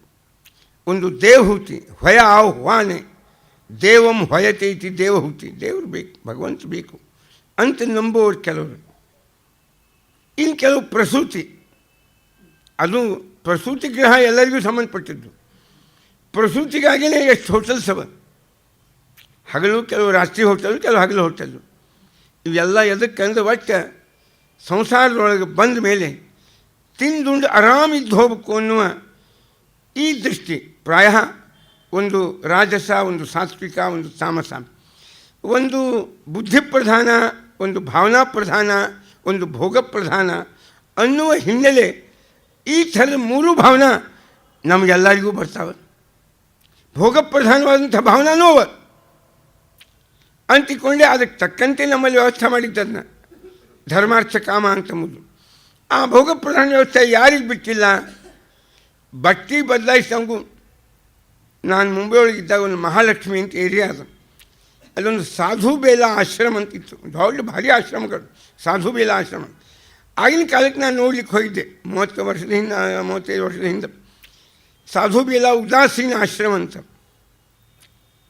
ಅವರೆಲ್ಲರೂ ಅಲ್ಲೊಂದು ಸಸ್ಮೇರ ಅಂತ ಒಂದದ ವರ್ಲಿಯೊಳಗೆ. ಸಸ್ಮೇರ ಅಂದರೆ ಸಿಲ್ಕ್ ಮತ್ತು ಕಾಟನ್ ರಿಸರ್ಚ್ ಇನ್ಸ್ಟಿಟ್ಯೂಟ್ ಅದ. ಭಾಳ ದೊಡ್ಡದು. ಆಲ್ ಇಂಡಿಯಾ ಸಿಲ್ಕ್ ಮತ್ತು ಕಾಟನ್ಗಳ ಸಂಶೋಧನೆದು ಒಂದು ದೊಡ್ಡ ಸಂಸ್ಥೆ ಅದು. ಅಲ್ಲೇ ಯಾವ ಹೊಸ ಹೊಸ ಅರಿವೆಗಳನ್ನು, ಕಾಟನ್ನು ಆಗಲಿ, ಸಿಲ್ಕ್ ಆಗಲಿ, ಪಾಲಿಸ್ಟರ್ ಆಗಲಿ ನಿರ್ಮಾಣ ಮಾಡುವ ಪ್ರಯೋಜನ ಹರಿಬಾರ್ದು, ಕಡಿಮೆ ಹರಿಬೇಕು, ಒಂದು 10 ವರ್ಷ ಬಳಸಿದ್ರು ಹರಿಬಾರ್ದು ಅನ್ನೋ ಹಂಗೆ ಸಂಶೋಧನೆ ಮಾಡ್ತಾರೆ. ಆ ಹೊಸದೇನು ಕಂಡು ಹಿಡಿತಾರೆ ಅದು ಮೊಟ್ಟ ಮೊದಲು ಬರುವುದು ಆ ಸನ್ಯಾಸಿಗಳ ಮೈ ಮೇಲೆ. ಅಂಥ ಜೀವನ ಅವರು. ಅವರೆಲ್ಲರಿಗೂ ಎಂಥೆಂಥ ವಾಚ್ ಏನು, ಆ ಸನ್ಯಾಸಿಗಳು ಎಲ್ಲರಿಗೂ AC ರೂಮ್ ಏನವು, ದಿಂಗು ಬಡ್ದು ಹೋಗಿ ನಾನು. ಬಣ್ಣ ಮಾತ್ರ ಕಾವಿ ಬಣ್ಣ, ಬಟ್ಟಿದು ಜೀವನ ಮಾತ್ರ ಭೋಗಪ್ರಧಾನ. ಏನಿದು? ಇದಕ್ಕೆ ಇಲ್ಲ ಬರೋಬ್ಬರದ. ಭಾಗವತ್ ಹೇಳಿದ್ದು ಬರೋಬ್ಬರದ. ಅಲ್ಲ, ನಾನು ಯಾರು ಭಾವನಾ ಕೆಡಿಸ್ಬೇಕಾಗಿಲ್ಲ, ಆದರೆ ಇದ್ದದ್ದನ್ನು ನಾನು ಹೇಳಿಕೊಳ್ತೀನಿ. ಅದೇನು ತಪ್ಪಿಕೋಬಾರ್ದು ಯಾರು. ನಾವು ಬುದ್ಧಿ ಭೇದಂ ಜನಿತ ಮಾಡು ವಿಶ್ವಾಸವನ್ನು ಮಾಡೋರು ಮಾಡ್ತಿರ್ತಾರೆ. ಸುಮ್ಮನೆ ಯಾಕೆ ಕೆಡಿಸ್ಲಿಕ್ಕೆ ಹೋಗ್ಬೇಕು? ಅದಕ್ಕಿಂತ ಕೆಡಿಸ್ಲಿಕ್ಕೇನು ಹೊಂಟಿಲ್ಲ. ಆದರೆ ಈ ಭಾವನಾ ಹೊಸ ಡ್ರೆಸ್ಸು, ಉತ್ತಮ ಇಂಥ ಜಡ್ ಪೀತಾಂಬರ ಉಟ್ಕೋಬೇಕು, ಇದು ನಿಮ್ಗೆ ಅಷ್ಟೇ ಏನು ಜಗತ್ತಿಗೆ ಭಾವನಾ? ಎಲ್ಲರಿಗೂ ಅದು. ಎಂಥ ಸನ್ಯಾಸಿಗಳಾಗಿ ಮತ್ತೆಲ್ಲ ಬಂಗಾರ ಕಿರೀಟ ಹಾಕ್ಕೋತಾರೆ, ವಜ್ರ ಕಿರೀಟ ಹಾಕ್ಕೋತಾರೆ, 10 ಉಂಗುರ ಹಾಕ್ಕೋತಾರೆ, ಈ ಕೈಯಾಗಿ ಏನೇನು ಬೇಕೆಲ್ಲ ಬಂಗಾರ ಹಾಕ್ಕೋತಾರೆ, ಇಂಥ ಜಲದ ಪೀತಾಂಬರ ಉಟ್ಕೋತಾರೆ. ಅಲ್ಲ, ಒಮ್ಮೊಮ್ಮೆ ನಿಮಗೂ ಭಕ್ತಿನೂ ಬರ್ತದೆ, ಒಮ್ಮೊಮ್ಮೆ ಬೇಸರನೂ ಆಗ್ಬೋದು, ಇಟ್ಕೊಳ್ತದೆ, ಏನಾಗ್ತದೆ ಆಗ್ತದೆ, ನಾವು ಇಂಡಿವಿಜುವಲ್ ಆಗ್ತದೆ, ನಾನು ಹೇಳಲ್ಲ. ನನಗೆ ಬೇಕಾದದ್ದು ಈ ಭಾವನಾ, ಇದಕ್ಕೊಂದು ಆಧಾರ ಬೇಕು. ಇದನ್ನು ಭಾಗವತ ಭಾಳ ಚಂದ ತೋರಿಸಿದ್ದು ನಮಗೂ ನಿಮಗೂ. ಅದು ಪ್ರಸೂತಿ ಅಂತ ಮಗಳಕ್ಕೆ ಅಲ್ಲ, ಅದು ಸ್ವಯಂಭುವಿನ ಮಗಳೂ ಹೌದು, ನಿಮ್ಮ ಮಗಳೂ ಹೌದು. ನಿಮ್ಮದೇ ಆದ ಜೀವನದ 3 ವಿಧದ ದೃಷ್ಟಿಯಲ್ಲಿ ಒಂದು ಬುದ್ಧಿ ಪ್ರಧಾನ, ಒಂದು ಭಕ್ತಿ ಪ್ರಧಾನ, ಇನ್ನೊಂದು ಭೋಗ ಪ್ರಧಾನ, ಒಂದು ಎಲ್ಲ ತಿಳಿಬೇಕೆಂಬುವ ಆಕೂತಿ, ಇನ್ನೊಂದು ದೇವರನ್ನು ನಮಸ್ಕಾರ ಮಾಡಬೇಕು ಪಡಿಬೇಕು ಅನ್ನುವ ದೇವಹೂತಿ, ಇನ್ನೊಂದು ಪ್ರಕರ್ಷೇಣ ಸ್ಯೂತೈತಿ ಪ್ರಸೂತಿ ಅಂತ ಒಂದಿದು ನಮ್ಮ ಜೀವನದಾಗ ಏನೇನು ಪಡೀಲಿಕ್ಕೆ ಸಾಧ್ತದೆ, ಏನೇನು ಅನುಭವಿಸ್ಲಿಕ್ಕೆ ಸಾಧ್ಯದ ಎಲ್ಲ ಅನುಭವಿಸಿ ಹೋಗ್ಬೇಕು ನಾವು ಅನ್ನುವ ಒಂದು ಪ್ರಸೂತಿ. ಅದರ 3 ವೈರಾಗ್ಯ ಹುಟ್ಟಿಸ್ತಾವೆ ಒಮ್ಮೊಮ್ಮೆ. ಅವು ತಾತ್ಕಾಲಿಕ ಆಗಿರ್ತಾವೆ ಅಂತ ಅಂದಿಲ್ಲೇನು, ಪ್ರಸೂತಿ ವೈರಾಗ್ಯ ಹಿಂಗೆಲ್ಲ ಅವೆಲ್ಲ ವೈರಾಗ್ಯಗಳಲ್ಲಿ ಅವೆಲ್ಲ ಅದು ಹುಟ್ಟುದು ನೋಡಿದ್ರೆ ಅವನು ಅನಿಸ್ತೊಮ್ಮೆ ಏನು ಫಜಿತಪ್ಪ ಇದೆ ಅಂಥದ್ದಿದ್ದು ಅಂತ. ಬೇಡ ಅದು ಹಾಗೆ 5 ಮಿನಿಟ್ ಅನಿಸ್ತದೆ, ಮುಂದೆಲ್ಲ ಫೇಡೆ ಹಂಚಿ ಮತ್ತೆ ಆಗಿಂದ ಎಲ್ಲ ಬಗೆಹರಿತದೆ. ಇನ್ನು ದೊಡ್ಡ ಉಟ್ಕೊಂಬೋದು ನಾವು ಯಾವುದು ಕಾರಣ. ಇದು ನಮ್ಮದೇ ಆದ 3 ವಿಧ ಭಾವನೆಗಳ ಭಾವನೆ. ನಮ್ಮದು 3 ಶಕ್ತಿ ಅವ, ಒಂದು ಜ್ಞಾನಶಕ್ತಿ, ಒಂದು ಇಚ್ಛಾಶಕ್ತಿ, ಒಂದು ಕ್ರಿಯಾಶಕ್ತಿ. ಜ್ಞಾನಶಕ್ತಿ ಗಂಡಸ ಮಕ್ಕಳು, ಅವ್ರ ಕಥೆಯನ್ನು ಮುಂದೆ ಬರ್ತದೆ. ಯಾವುದು ಒಂದು ಪ್ರಿಯವ್ರತ, ಇನ್ನೊಂದು ಉತ್ಥಾನ ಪಾದ. ಅವು ನಮ್ಮ ಮೆಂಟ್ಯಾಲಿಟಿ, ಜ್ಞಾನಶಕ್ತಿ, ಅಚೀವ್ಮೆಂಟ್ಸ್, ನಮ್ಮ ದೃಷ್ಟಿಕೋನ, ನಮ್ಮದೇ ಆದ ಬದುಕಿನ ಕ್ರಮ. ಅದಕ್ಕೆ ಅವು ಎರಡವ, ಜ್ಞಾನದ ದೃಷ್ಟಿ. ಇನ್ನು ಅದು ಜ್ಞಾನಶಕ್ತಿ. ಇಚ್ಛಾಶಕ್ತಿ ಅವರೇ ಹೆಣ್ಮಕ್ಕಳು, ಇಚ್ಛಾ ಸ್ತ್ರೀಲಿಂಗ, ಭಾವನಾ ಸ್ತ್ರೀಲಿಂಗ, ಇವರು ಹೆಣ್ಮಕ್ಕಳು ಸ್ತ್ರೀಲಿಂಗ. ಇವರು 3 ಮಂದಿ, ಆಕೂತಿ, ದೇವಹೂತಿ, ಪ್ರಸೂತಿ. ಇನ್ನು ಇಚ್ಛಾದ ನಂತರ ಕ್ರಿಯಾ. ಆ ಕ್ರಿಯಾ ಎಂಬುದು ನಮ್ಮ ಅಳಿಯಂದರು, ಯಾಕಂದರೆ ಅವರು ಇಚ್ಛಾದಿಂದ ಕ್ರಿಯಾ, ಇಚ್ಛಾ ಸೇರಿದಾಗ ಕ್ರಿಯಾ. ಇಚ್ಛಾನೇ ಇದ್ದಿದ್ದಿಲ್ಲ ಅಂದಾಗ ಕ್ರಿಯಾ ಮಾಡುವುದೇ ಇಲ್ಲ ಯಾರು. ಹಂಗೆ ಇಚ್ಛಾ ಕ್ರಿಯಾ ಅದು ಕಾಂಬಿನೇಷನ್. ಅವರು ಮಗಳು ಅಳಿಯ, ನಮಗೆಲ್ಲರಿಗೂ ಇರ್ತಕ್ಕ ಮಗಳು ಅಳಿಯ. ಒಬ್ಬ ರುಚಿ ಪ್ರಜಾಪತಿ ಭಾಳ ಚಂದಿದ್ದಾನ ಒಡೆಯ. ನಮಗೆ ರುಚಿ ಅಂದರೆ ಇಂಟ್ರೆಸ್ಟು ಅಂತ. ಅದೇ ಅಭಿ ಅಂತ ಉಪಸರ್ಗ ಹಚ್ಚಿದ್ರೆ ಅಭಿರುಚಿ, ಅಭಿರುಚಿ. ಅದೇ ರುಚಿ. ನಾವು ಏನು ಬೇಕಾಷ್ಟು ತಿಳ್ಕೊಳ್ಳಿ, ಓದಲಿ, ಬೇಕಾದ್ದು ಮಾಡಿ, ನಮ್ಮ ಅಭಿರುಚಿಗೆ ತಕ್ಕಂತೆ ನಾವು ಇರೋದು. ಅವನೇ ಗಂಡ. ಕ್ರಿಯಾದೊಳಗೆ ಪ್ರಧಾನವಾದದ್ದು ರುಚಿ. ಆದರೆ ಭಾವನಾದಾಗ ಪ್ರಧಾನ ಆಗೋದು ಇಚ್ಛಾದೊಳಗೆ, ಅದು ಬುದ್ಧಿ ಪ್ರಧಾನ, ಎಲ್ಲ ತಿಳ್ಕೋಬೇಕೆಂಬುವಂಥ ಅಭಿಲಾಷೆ. ಇವು 2, ಒಂದು ರುಚಿ, ಅಭಿರುಚಿ ಪ್ರಧಾನ. ಅದು ಗೊತ್ತಿರ್ತದೆ, ತಿಳುವಳಿಕೆ ಬೇಕಾಗ್ತದೆ, ಒಳ್ಳೆಯದು ಯಾವುದು ಕೆಟ್ಟದ್ದು ಯಾವುದು. ಆದರೆ ನಿರ್ಣಾಯಕವಾದ ಪಾತ್ರ ವಹಿಸೋದು ಮಾತ್ರ ನಮ್ಮ ಅಭಿರುಚಿನೇ. ಅಭಿರುಚಿ ಹೆಂಗದ, ಇಂಟ್ರೆಸ್ಟ್ ಹೆಂಗದ, ಹಂಗೆ ಕೆಲಸ ಮಾಡ್ತೀವಿ ಹೊರತು ತಿಳುವಳಿಕೆ ಇದ್ದಂಗಿನ ಕೆಲಸ ನಾವು ಯಾರೂ ಮಾಡಿಲ್ಲ, ಮಾಡೋದೂ ಇಲ್ಲ. 2ನೇ ಮಗಳು ಕಥೆ ಕೇಳಿದ್ರಿ. ಕರ್ದಮ ಅಂದರೆ ಕೆಸರು ಅಂತ ಅರ್ಥ ಆಗ್ತದೆ, ಇಲ್ಲಂತೇನಲ್ಲ, ಅದೇನಲ್ಲ. ಇಲ್ಲಿ ಕರ್ದಮ, ದಮ ಅಂದರೆ ಸಂಯಮ, ಕ ಅಂದರೆ ಇಂದ್ರಿಯಗಳು. ಎಲ್ಲಿ ದೇವರು ಬೇಕು ಅಂತದ ಅಲ್ಲಿ ಜೀವನದೊಳಗೆ ಒಂದು ಸಂಯಮ ಅನ್ನೋದು ಬೇಕಾಗ್ತದೆ. ಭಾವನಾದೊಳಗೆ ಭಗವಂತ ಬೇಕು ಅನ್ನಿಸುವ ಆಸ್ತಿಕತೆಗೆ ಆಧಾರವಾಗಿ ಬೇಕಾದದ್ದು ಸಂಯಮ.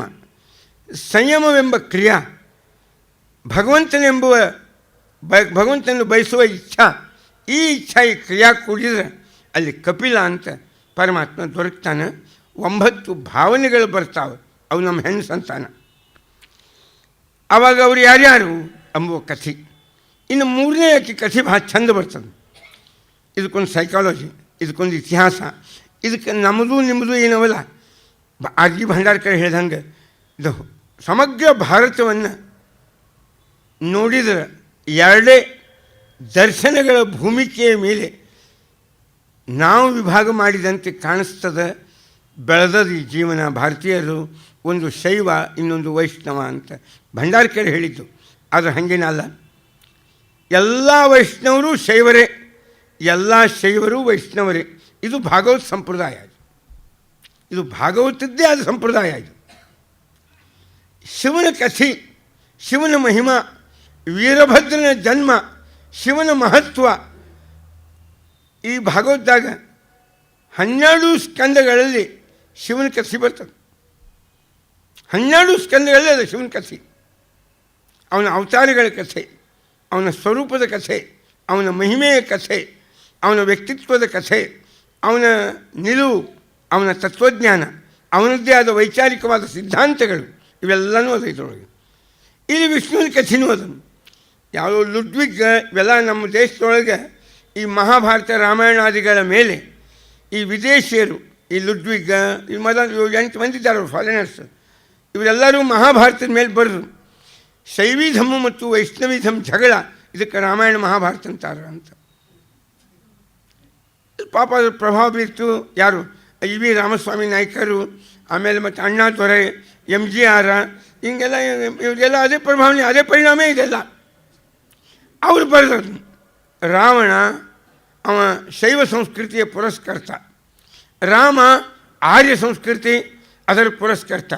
ಇದು ಆರ್ಯ ಮತ್ತು ದ್ರಾವಿಡರ ಜಗಳ ಅಂತ ಕೆಲವರು ಇದಕ್ಕೆ ರಾಮಾಯಣಕ್ಕೆ ಮಹಾಭಾರತಕ್ಕೆ ಅರ್ಥ ಮಾಡಿದರು.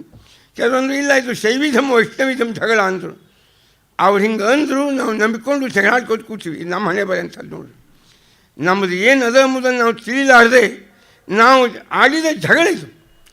ಅವ್ರಿಗೆ ಅದೇ ಬೇಕಾಗಿತ್ತು. ಇದಕ್ಕೆ ಬ್ರಿಟಿಷರ ನೀತಿ ಹೆಂಗಿತ್ತು ಅಂದರೆ, ಇಲ್ಲಿಯ ಇಬ್ಬರು ರಾಜರು ಒಬ್ಬರನ್ನ ಎತ್ತಿ ಕಟ್ಟೋದು, ಒಬ್ಬರ ವಿರುದ್ಧ ಇನ್ನೊಬ್ಬರನ್ನ ಎತ್ತಿ ನಮ್ಮೊಳಗೆ ನಾವು ಜಗಳಾಡಿ ನಾವು ದುರ್ಬಲರಾಗುವಂತೆ ನಮ್ಮ ದೇಶವನ್ನು ವಿದೇಶಿಯರು ಆಕ್ರಮಣ ಮಾಡಿ ಸಾವಿರಾರು ವರ್ಷದಿಂದ ಆಳಿದ್ರೆ. ಯಾಕಂದರೆ ನಮ್ಮೊಳಗೆ ನಾವು ಜಗಳಾಡಿದ್ದಕ್ಕೆ. ಮತ್ತು ಈಗೂ ಆಜ್ಞೆ ಮಾಡ್ಕೊಂಡು ಕೂತ ಅಲ್ಲ, ಆಜ್ಞೆ ಮಾಡ್ತೀವಿ, ಅದು ಯಾವಾಗಲೂ ಇರುವುದೇ ನಡೀತದೆ, ಅದು ಇಲ್ಲಿ. ಮತ್ತು ಅದಕ್ಕೆ ಬೇರೆ ಒಂದು ದೊಡ್ಡ ಸಾಹಿತ್ಯಿಕ ಹಿನ್ನೆಲೆಯನ್ನು ಒಬ್ಬ ಅವ್ರಿಗೆ ಸಪೋರ್ಟ್ ಮಾಡೋ ಸಾಹಿತ್ಯ ಹೇಳಿದ. ಯಾಕಂದರೆ ಸಂಘರ್ಷ, ದ್ವಂದ್ವ ಮನೋಭೂಮಿಕೆಗಳೇ ಜೀವನದ ಜೀವಂತಿಕೆಗೆ ಅದೇ ಬಹಳ ಉಪಯುಕ್ತ. ಮನುಷ್ಯನೊಳಗೆ ಚೈತನ್ಯ ಬರೋದು, ಆ ಜೀವಂತಿಕೆ ಬರೋದು ಈ ದ್ವಂದ್ವಗಳಿಂದ. ಆ ದ್ವಂದ್ವ ಅಂದರೆ 2 ವಿರೋಧಿ ಶಕ್ತಿಗಳ ಸಂಘರ್ಷ ಅಂತ.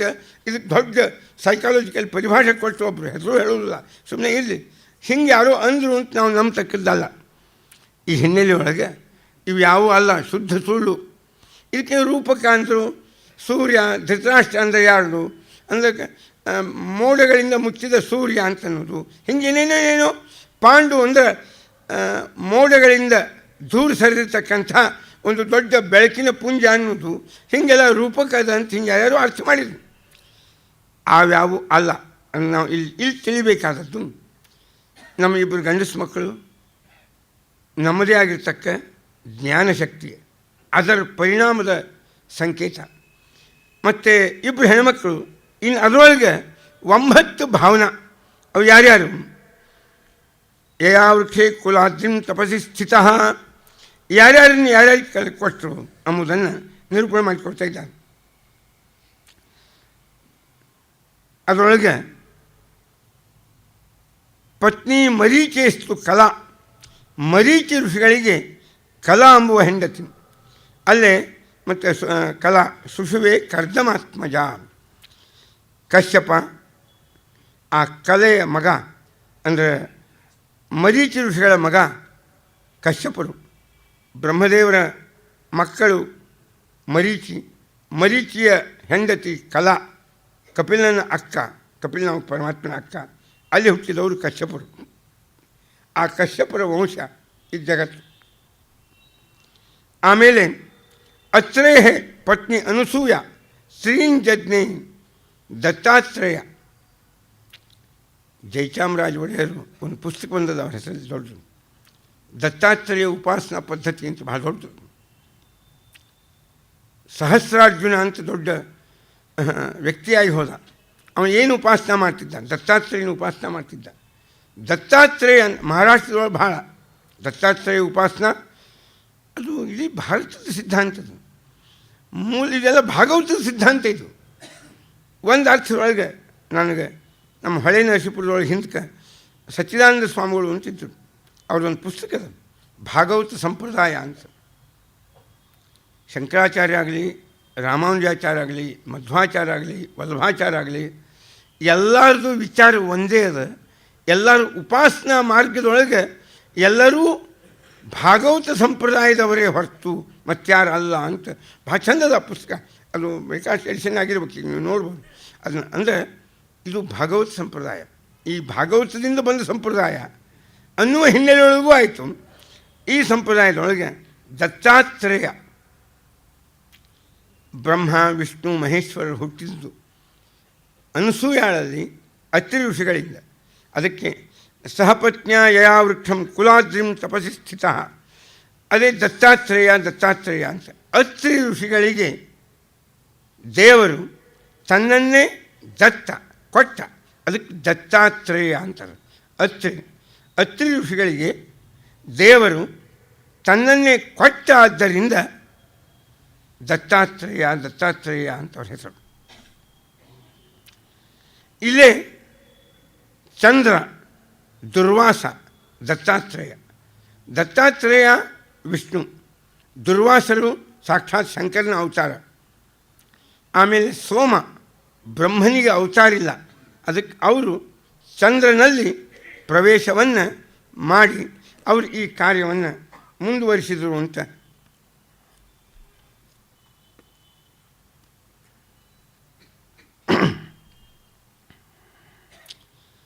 ಅತ್ರಿ ಋಷಿಗಳು ಅನಸೂಯ ತಪಸ್ಸಿಗೆ ಬಂದರು, ಭಾರಿಯಾದ ತಪಸ್ಸನ್ನು ಮಾಡಿದರು. ಒಂದು ಪಾದದ ಮೇಲೆ ನಿಂತು ಪರಮಾತ್ಮನ ಕುರಿತು ತಪಶ್ಚರ್ಯ ಮಾಡಿದರು. ಆವಾಗ ಲಕ್ಷಣ ಸೂಕ್ತ, ಆವಾಗ ಸಾಕ್ಷಾತ್ ಭಗವಂತವಲ್ಲಾಗ ತೇ ಬ್ರಹ್ಮ ವಿಷ್ಣು ಗಿರಿಶಾಹ ಪ್ರಣತೋಸ್ಮ್ಯಹಂ, 3 ಮಂದಿ ಪ್ರಕಟ ಆಗಿದ್ದರು. ಸಾಕ್ಷಾತ್ ಬ್ರಹ್ಮದೇವರು, ವಿಷ್ಣು ಮತ್ತು ಶಿವ ಪ್ರಕಟ ಆದಾಗ ಸ್ತೋತ್ರ ಮಾಡಿದರು. ನನಗೇನಿಲ್ಲ, ದೇವರಿಗೆ ಸಮಾನರಾದ ಮಗ ಆಗಬೇಕು ಅಂತ ಅಪೇಕ್ಷೆ ಆದ. ಬ್ರೂತ ಪ್ರಸಿದ್ಧಿತ ಮಹಾನಿಹ ವಿಸ್ಮಯೋಮಿ ಅತ್ರಾಗತಃ, ನೀವೆಲ್ಲ ಬಂದಿದ್ದೀರಿ, ಭಾಳ ಸಂತೋಷ ಆಯ್ತು. ಅದಕ್ಕೆ ದಯವಿಟ್ಟು ಅವತಾರ ಧಾರಣೆ ಮಾಡಬೇಕು ನೀವು ನನ್ನಲ್ಲಿ ಅಂತ ನಾನು ಕೇಳ್ಕೊಳ್ತೀನಿ ಅಂತ.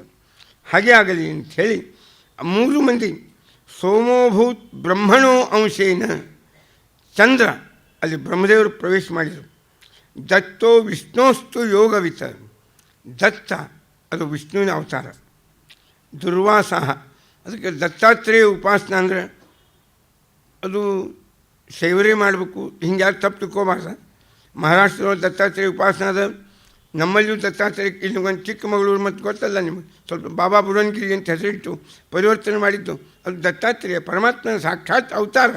ಅಲ್ಲಿ ಪಾದಗಳವಂತಂಬುದು ನಮ್ಮ ಇಡೀ ದೇಶದೊಳಗೆ ದತ್ತಾತ್ರೇಯನ ವಿಶೇಷವಾಗಿರ್ತಕ್ಕಂಥ ಉಪಾಸನ, ಸಾಕ್ಷಾತ್ ವಿಷ್ಣುವಿನ ಅವತಾರ. ದುರ್ವಾಸಾಹ ಶಂಕರಾಂಶು ಅಂತ ಇವರು 3 ಜನ ಹುಟ್ಟಿದರು. ಆದ್ದರಿಂದ ದತ್ತಾತ್ರೇಯ ಅವನ ಮಂತ್ರವನ್ನು ಮಧ್ವಾಚಾರ್ಯರು ತಮ್ಮ ತಂತ್ರಸಾರದೊಳಗೆ ದತ್ತಾತ್ರೇಯನನ್ನು ಹೆಂಗೆ ಉಪಾಸನೆ ಮಾಡಬೇಕು ಎಂಬ ಮಂತ್ರ ಧ್ಯಾನ ಶ್ಲೋಕವನ್ನು ಕೊಟ್ಟು ದತ್ತಾತ್ರೇಯನ ವಿಶೇಷ ಉಪಾಸನೆ ಹೇಳ. ಅವಶ್ಯವಾಗಿ ದತ್ತಾತ್ರೇಯ ಉಪಾಸನೆ ಮಾಡಬೇಕು, ಎಲ್ಲರೂ ಮಾಡ್ತಾಯಿದ್ದಾರೆ. ಅದು ವಿಶೇಷವಾಗಿರ್ತಕ್ಕ ಭಗವಂತನ ಅವತಾರ ದತ್ತಾತ್ರೇಯ ಎಂಬುವಂಥದ್ದು. ದುರ್ವಾಸರು ಮತ್ತು ಸಾಕ್ಷಾತ್ ಸೋಮ, ಇದು 2ನೇ ಮಗಳ ಕಥೆ. ಅತ್ರಿ ನ ತ್ರಿ ಅತ್ರಿ, ತ್ರಿಗುಣಗಳ ವಿಕಾರಕ್ಕೆ ಯಾವನು ಒಳಗಾಗೋದಿಲ್ಲ ಅವನು ಅತ್ರಿ. ನ ತ್ರಿ ಅಂತ ಇಂಗ್ಲೀಷ್ ಅಂತಾರೆ, ತ್ರಿ ಅಂತ ಸಂಸ್ಕೃತ ಅಂತಾರೆ. ನ ತ್ರಿ, ಯಾರಿಗೆ 3ರ ಪರಿಣಾಮ ಇಲ್ಲ, ಜಾಗೃತ ಅವಸ್ಥಾ, ಸ್ವಪ್ನಾವಸ್ಥಾ, ಸುಷುಪ್ತಿ ಅವಸ್ಥಾ, ಅವಸ್ಥಾಗಳ ವಿಕಾರನೂ ಇಲ್ಲ. ಬಾಲ್ಯ, ತಾರುಣ್ಯ, ವೃದ್ಧಾವಸ್ಥಾ ಅವಸ್ಥಾಗಳಿಂದೂ ವಿಕಾರಿಲ್ಲ. 3 ವಿಧದ ಅವಸ್ಥಾ, ಜಾಗ್ರತ್ ಸ್ವಪ್ನ ಸುಷುಪ್ತಿ ಹೆಂಗೋ, ಬಾಲ್ಯ ತಾರುಣ್ಯ ವೃದ್ಧಾಪ್ಯ ಹೆಂಗೋ, ಅದೇ ರೀತಿಯಾಗಿ ಜೀವನದ ಯಾವುದೇ ವಿಧದ ಅವಸ್ಥೆಗಳ ಜೊತೆಗೆ 3 ವಿಧದ ಗುಣಗಳ ವಿಕಾರ ಇಲ್ಲೇ ಇದ್ದವನು ಅವರಿಗೆ ಅಸ್ತ್ರೀ ಅಂತ ಕರೀತಾರೆ. ಈ ವಯಸ್ಸಿನ ವಿಕಾರ ನಮ್ಮ ಭಾವನೆ ಮೇಲೆ, ನಮ್ಮ ದೇಹದ ಮೇಲೆ ಎಲ್ಲರಿಗೂ ಆಗ್ತಾವೆ, ಅವ್ರಿಗಿಲ್ಲ. ಅದಕ್ಕೆ ಅವನು ಅಸ್ತ್ರೀ ಅಂತ ಕರೆದು. ಅವಳಿಗೆ ಅಸೂಯನೇ ಇಲ್ಲ, ಅದು ದೋಷದೊಳಗೆ ದೊಡ್ಡ ದೋಷ. ಕಾಮ, ಕ್ರೋಧ, ಲೋಭ, ಮೋಹ, ಮದ, ಮಾತ್ಸರ್ಯ ಅಂತ ಅದೇ ಮಾತ್ಸರ್ಯಕ್ಕೆ ಅಸೂಯ ಅಂತ ಕರೀತಾರೆ. ಇದು ಇರದೇ ಇಲ್ಲೇ ಇಲ್ಲ, ಆರನೇದ್ದೇ ಇಲ್ಲ ಅಂದರೆ ಯಾವೂ ಇಲ್ಲ ಅಂತ ಅರ್ಥ. ಅದರಿಂದ ಅವಳಿಗೆ ಅನಸೂಯ ಅಂತ. ಮನುಷ್ಯನ ಭಾವನಾ, ಮನುಷ್ಯನ ವಿಚಾರ, ಅತ್ರಿ ಎಂಬುದು ವಿಚಾರ ಮತ್ತು ಅನಸೂಯ ಎಂಬುದು ಭಾವನಾ ಸೇರಿದರೆ ಅಲ್ಲಿ ಬ್ರಹ್ಮನೂ ಸಿಗ್ತಾನೆ, ಶಿವನೂ ಸಿಗ್ತಾನೆ, ವಿಷ್ಣುವೂ ಸಿಗ್ತಾನೆ. ಮೂರೂ ಮಂದಿ ಸಿಗಬೇಕಾದ್ರೆ ನಮ್ಮ ಮನೋಭೂಮಿಕ ಹೆಂಗಿರಬೇಕು ಅನ್ನೋದನ್ನು ಸಾಂಕೇತಿಕವಾಗಿ ತಿಳಿಸ್ತಾ ನಾವು ಎಲ್ಲ ಪುರುಷರು ಅತ್ರಿ ಆಗಬೇಕು, ಎಲ್ಲ ಅವರ ಮಡದಿಯರು ಅವರು ಅನಸೂಯ ಆಗಬೇಕು. ಸೇರಿದಾಗ ಈ ಅನಸೂಯ ಅತ್ರಿ ಸೇರಿದಾಗ ಅಂದರೆ ಇವರ ತಪಸ್ಸಿನಿಂದ ದೊರೆಯುವವನೇ ಸಾಕ್ಷಾತ್ ಬ್ರಹ್ಮ, ಸಾಕ್ಷಾತ್ ವಿಷ್ಣುರೂಪಿ ಪರಮಾತ್ಮ, ಸಾಕ್ಷಾತ್ ಶಿವ ಮಗನಾಗಿ ದೊರಕ್ತಾನೆ. ಮಕ್ಕಳೇನು ಮಾಡ್ತಾರೆ? ಕಾಪಾಡ್ತಾರೆ ತಂದೆಯನ್ನು. ಈ ಮೂರೂ ದೇವರು ನಮ್ಮನ್ನು ಕೈ ಹಿಡಿದು ಕಾಪಾಡ್ತಾರೆ ಅನ್ನುವ ಒಂದು ಸಾಂಕೇತಿಕವಾದ ಸಾಧನದ ಮುಖ ಹೇಳಲಿಕ್ಕೆ ಅತ್ರಿ ಅವರ ಎರಡನೇ ಮಗಳ ಕಥೆಯನ್ನು ಹೇಳಿದರು. ಆಮೇಲೆ ಯಥಾಕೃತಸ್ಥೆ ಸಂಕಲ್ಪೋ ಭಾವ್ಯಂ ತೇನೈವ ನಾವ್ಯಥ. ಆಮೇಲೆ ಶ್ರದ್ಧಾ ಅವಳನ್ನು ಅಂಗೀರಿಸಿ ಕೊಟ್ಟಿದ್ದರು. ಆ ಶ್ರದ್ಧಾದಲ್ಲಿ 3-4 ಜನ ಸಿನಿವಾಲಿ, ಕುಹು, ರಾಕ ಅಂತ ಮತ್ತು ಕುಹು ರಾಕ ಚತುರ್ಥಾಂ ಅನುಮತಿ ಅಂತ. ಕೃಷ್ಣ ಪಕ್ಷದೊಳಗೆ ಚತುರ್ದಶಿ ಅಮಾಸಿ, ಶುಕ್ಲ ಪಕ್ಷದೊಳಗೆ ಚತುರ್ದಶಿ ಹುಣ್ಣಿಮೆ. ಈ 4 ತಿಥಿಗಳಿಗೆ ನಿಯಾಮಕರು ಈ 4 ಜನ ಇವರು ಅಂಗಿರಸರ ಮಕ್ಕಳಿವರು. ಇನ್ನು ಸಿನಿವಾಲಿ, ಕುಹು, ರಾಕ ಮತ್ತು ಸಾಕ್ಷಾತ್ ಮತ್ತು ಅಂಗೇದ ಅನುಮತಿ ಅಂತ ಇವರು 4 ಇವರು ಹುಟ್ಟಿದರು. ಆಮೇಲೆ ಪುಲಸ್ತ್ಯ, ಇದೇ ರಾವಣನ ಮೂಲ ವಂಶ. ಕುಬೇರ, ರಾವಣ ಈ ಪುಲಸ್ತ್ಯ ವಂಶದೊಳಗೆ ಬಂದವರು ಅವರೆಲ್ಲ. ಪುಲಸ್ತ್ಯ ವಂಶದೊಳಗೆ ಪುಲಸ್ತು ಅಜನಯತ್ ಪತ್ನ್ಯಾಂ ಮತ್ತು ಅಗಸ್ತ್ಯರು ಹುಟ್ಟಿದ್ರಲ್ಲಿ. ಹವಿರ್ಭೂ ಅದೇ ವಂಶದೊಳಗೆ ಇದು ಉಳಿದವರೆಲ್ಲ ಹುಟ್ಟಲಿಕ್ಕೆ ಶುರು ಮಾಡಿದರು. ಕುಬೇರ ಇತ್ಯಾದಿಗಳೆಲ್ಲ, ರಾವಣ, ಕುಂಭಕರ್ಣ ಮತ್ತು ವಿಭೀಷಣ ಮತ್ತು ಇವರೆಲ್ಲ ಈ ವಂಶದೊಳಗೆ ಸಾಕ್ಷಾತ್ ಬಂದಿರತಕ್ಕಂಥವ್ರು. ಊರ್ಜಾದೊಳಗೆ ಊರ್ಜಾ ಎಂಬುವ ಹೆಂಡತಿಯಲ್ಲಿ ಮತ್ತು ವಶಿಷ್ಠರು ಹುಟ್ಟತಕ್ಕಂಥವ್ರಾಗ್ಯಾರ. ಆಮೇಲೆ ಚಿತ್ರಕೇತು ಇತ್ಯಾದಿ ರೀತಿ ಒಳಗೆ ಹಿಂಗೆ ಅನೇಕ ರೀತಿಯಾಗಿ ಹುಟ್ಟಿದ ಮೇಲೆ ಇದು 9 ಜನ ಹೆಣ್ಮಕ್ಕಳ ಕಥೆ ಹೇಳಿದ್ರಿ. ಪ್ರಸೂತಿಯ ಕಥೆ ಏನು? ಅವಳನ್ನು ಯಾರಿಗೆ ಕೊಟ್ಟಿದ್ದರು?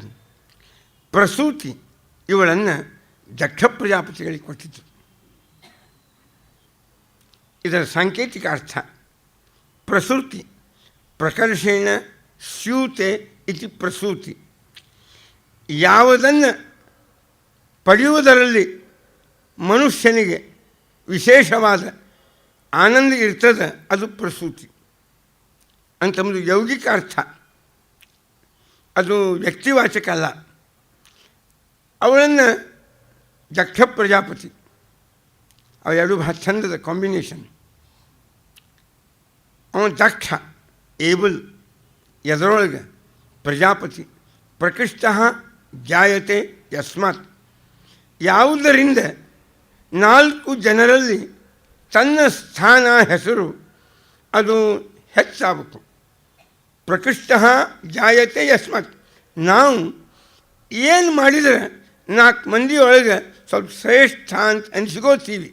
ಅದಕ್ಕೆ ಆ ವಿಚಾರದೊಳಗೆ ಯಾರು ತೊಡಗಿರ್ತಾರೆ, ಆ ಕಾರ್ಯದಲ್ಲೇ ಯಾರು ತೊಡಗಿರ್ತಾರೆ ಅವರಿಗೆ ಪ್ರಜಾ ಅಂತ ಹೆಸರು. ಪ್ರಕೃಷ್ಟ ಜಾಯತೆ ಯಸ್ಮಾದಿತಿ ಪ್ರಜಾ. ಪ್ರಜಾನಾಂ ಪತಿ ಭವಿತು ಯಹ ದಕ್ಷ ಸಾಯವ ದಕ್ಷ ಪ್ರಜಾಪತಿ.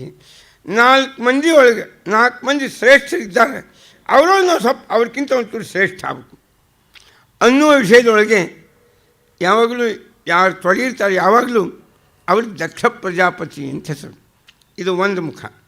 ದಕ್ಷ ಪ್ರಜಾಪತಿ, ಪ್ರಸೂತಿ, ಇವರಿಗೆ 16 ಜನ ಹೆಣ್ಮಕ್ಕಳು. ಭಾಳ ಚಂದದನ ಇದು ನಮ್ಮದೇ ಕಥೆ ಇದ್ದಂಗೆ.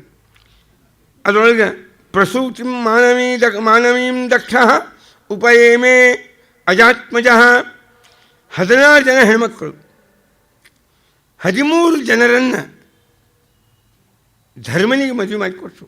13 ಜನರನ್ನು ಇಬ್ಬರು, ಒಬ್ಬಳು 14ನೇವಳು ಸ್ವಾಹ ಅಗ್ನಿದೇವರಿಗೆ ಕೊಟ್ಟರು, 15ನೇವಳು ಸ್ವಧಾ ಅವಳನ್ನು ಪಿತೃದೇವತೆಗಳಿಗೆ ಕೊಟ್ಟರು, 16ನೇವಳೆ ಸತಿ ಅವಳನ್ನು ಶಿವನಿಗೆ ಮದುವೆ ಮಾಡಿಕೊಟ್ರು. ಇದೇ ಅವರ ಸಂತಾನ ಅಂತ. ಹೌದು, ಯಾರ್ಯಾರು ಏನೇನು?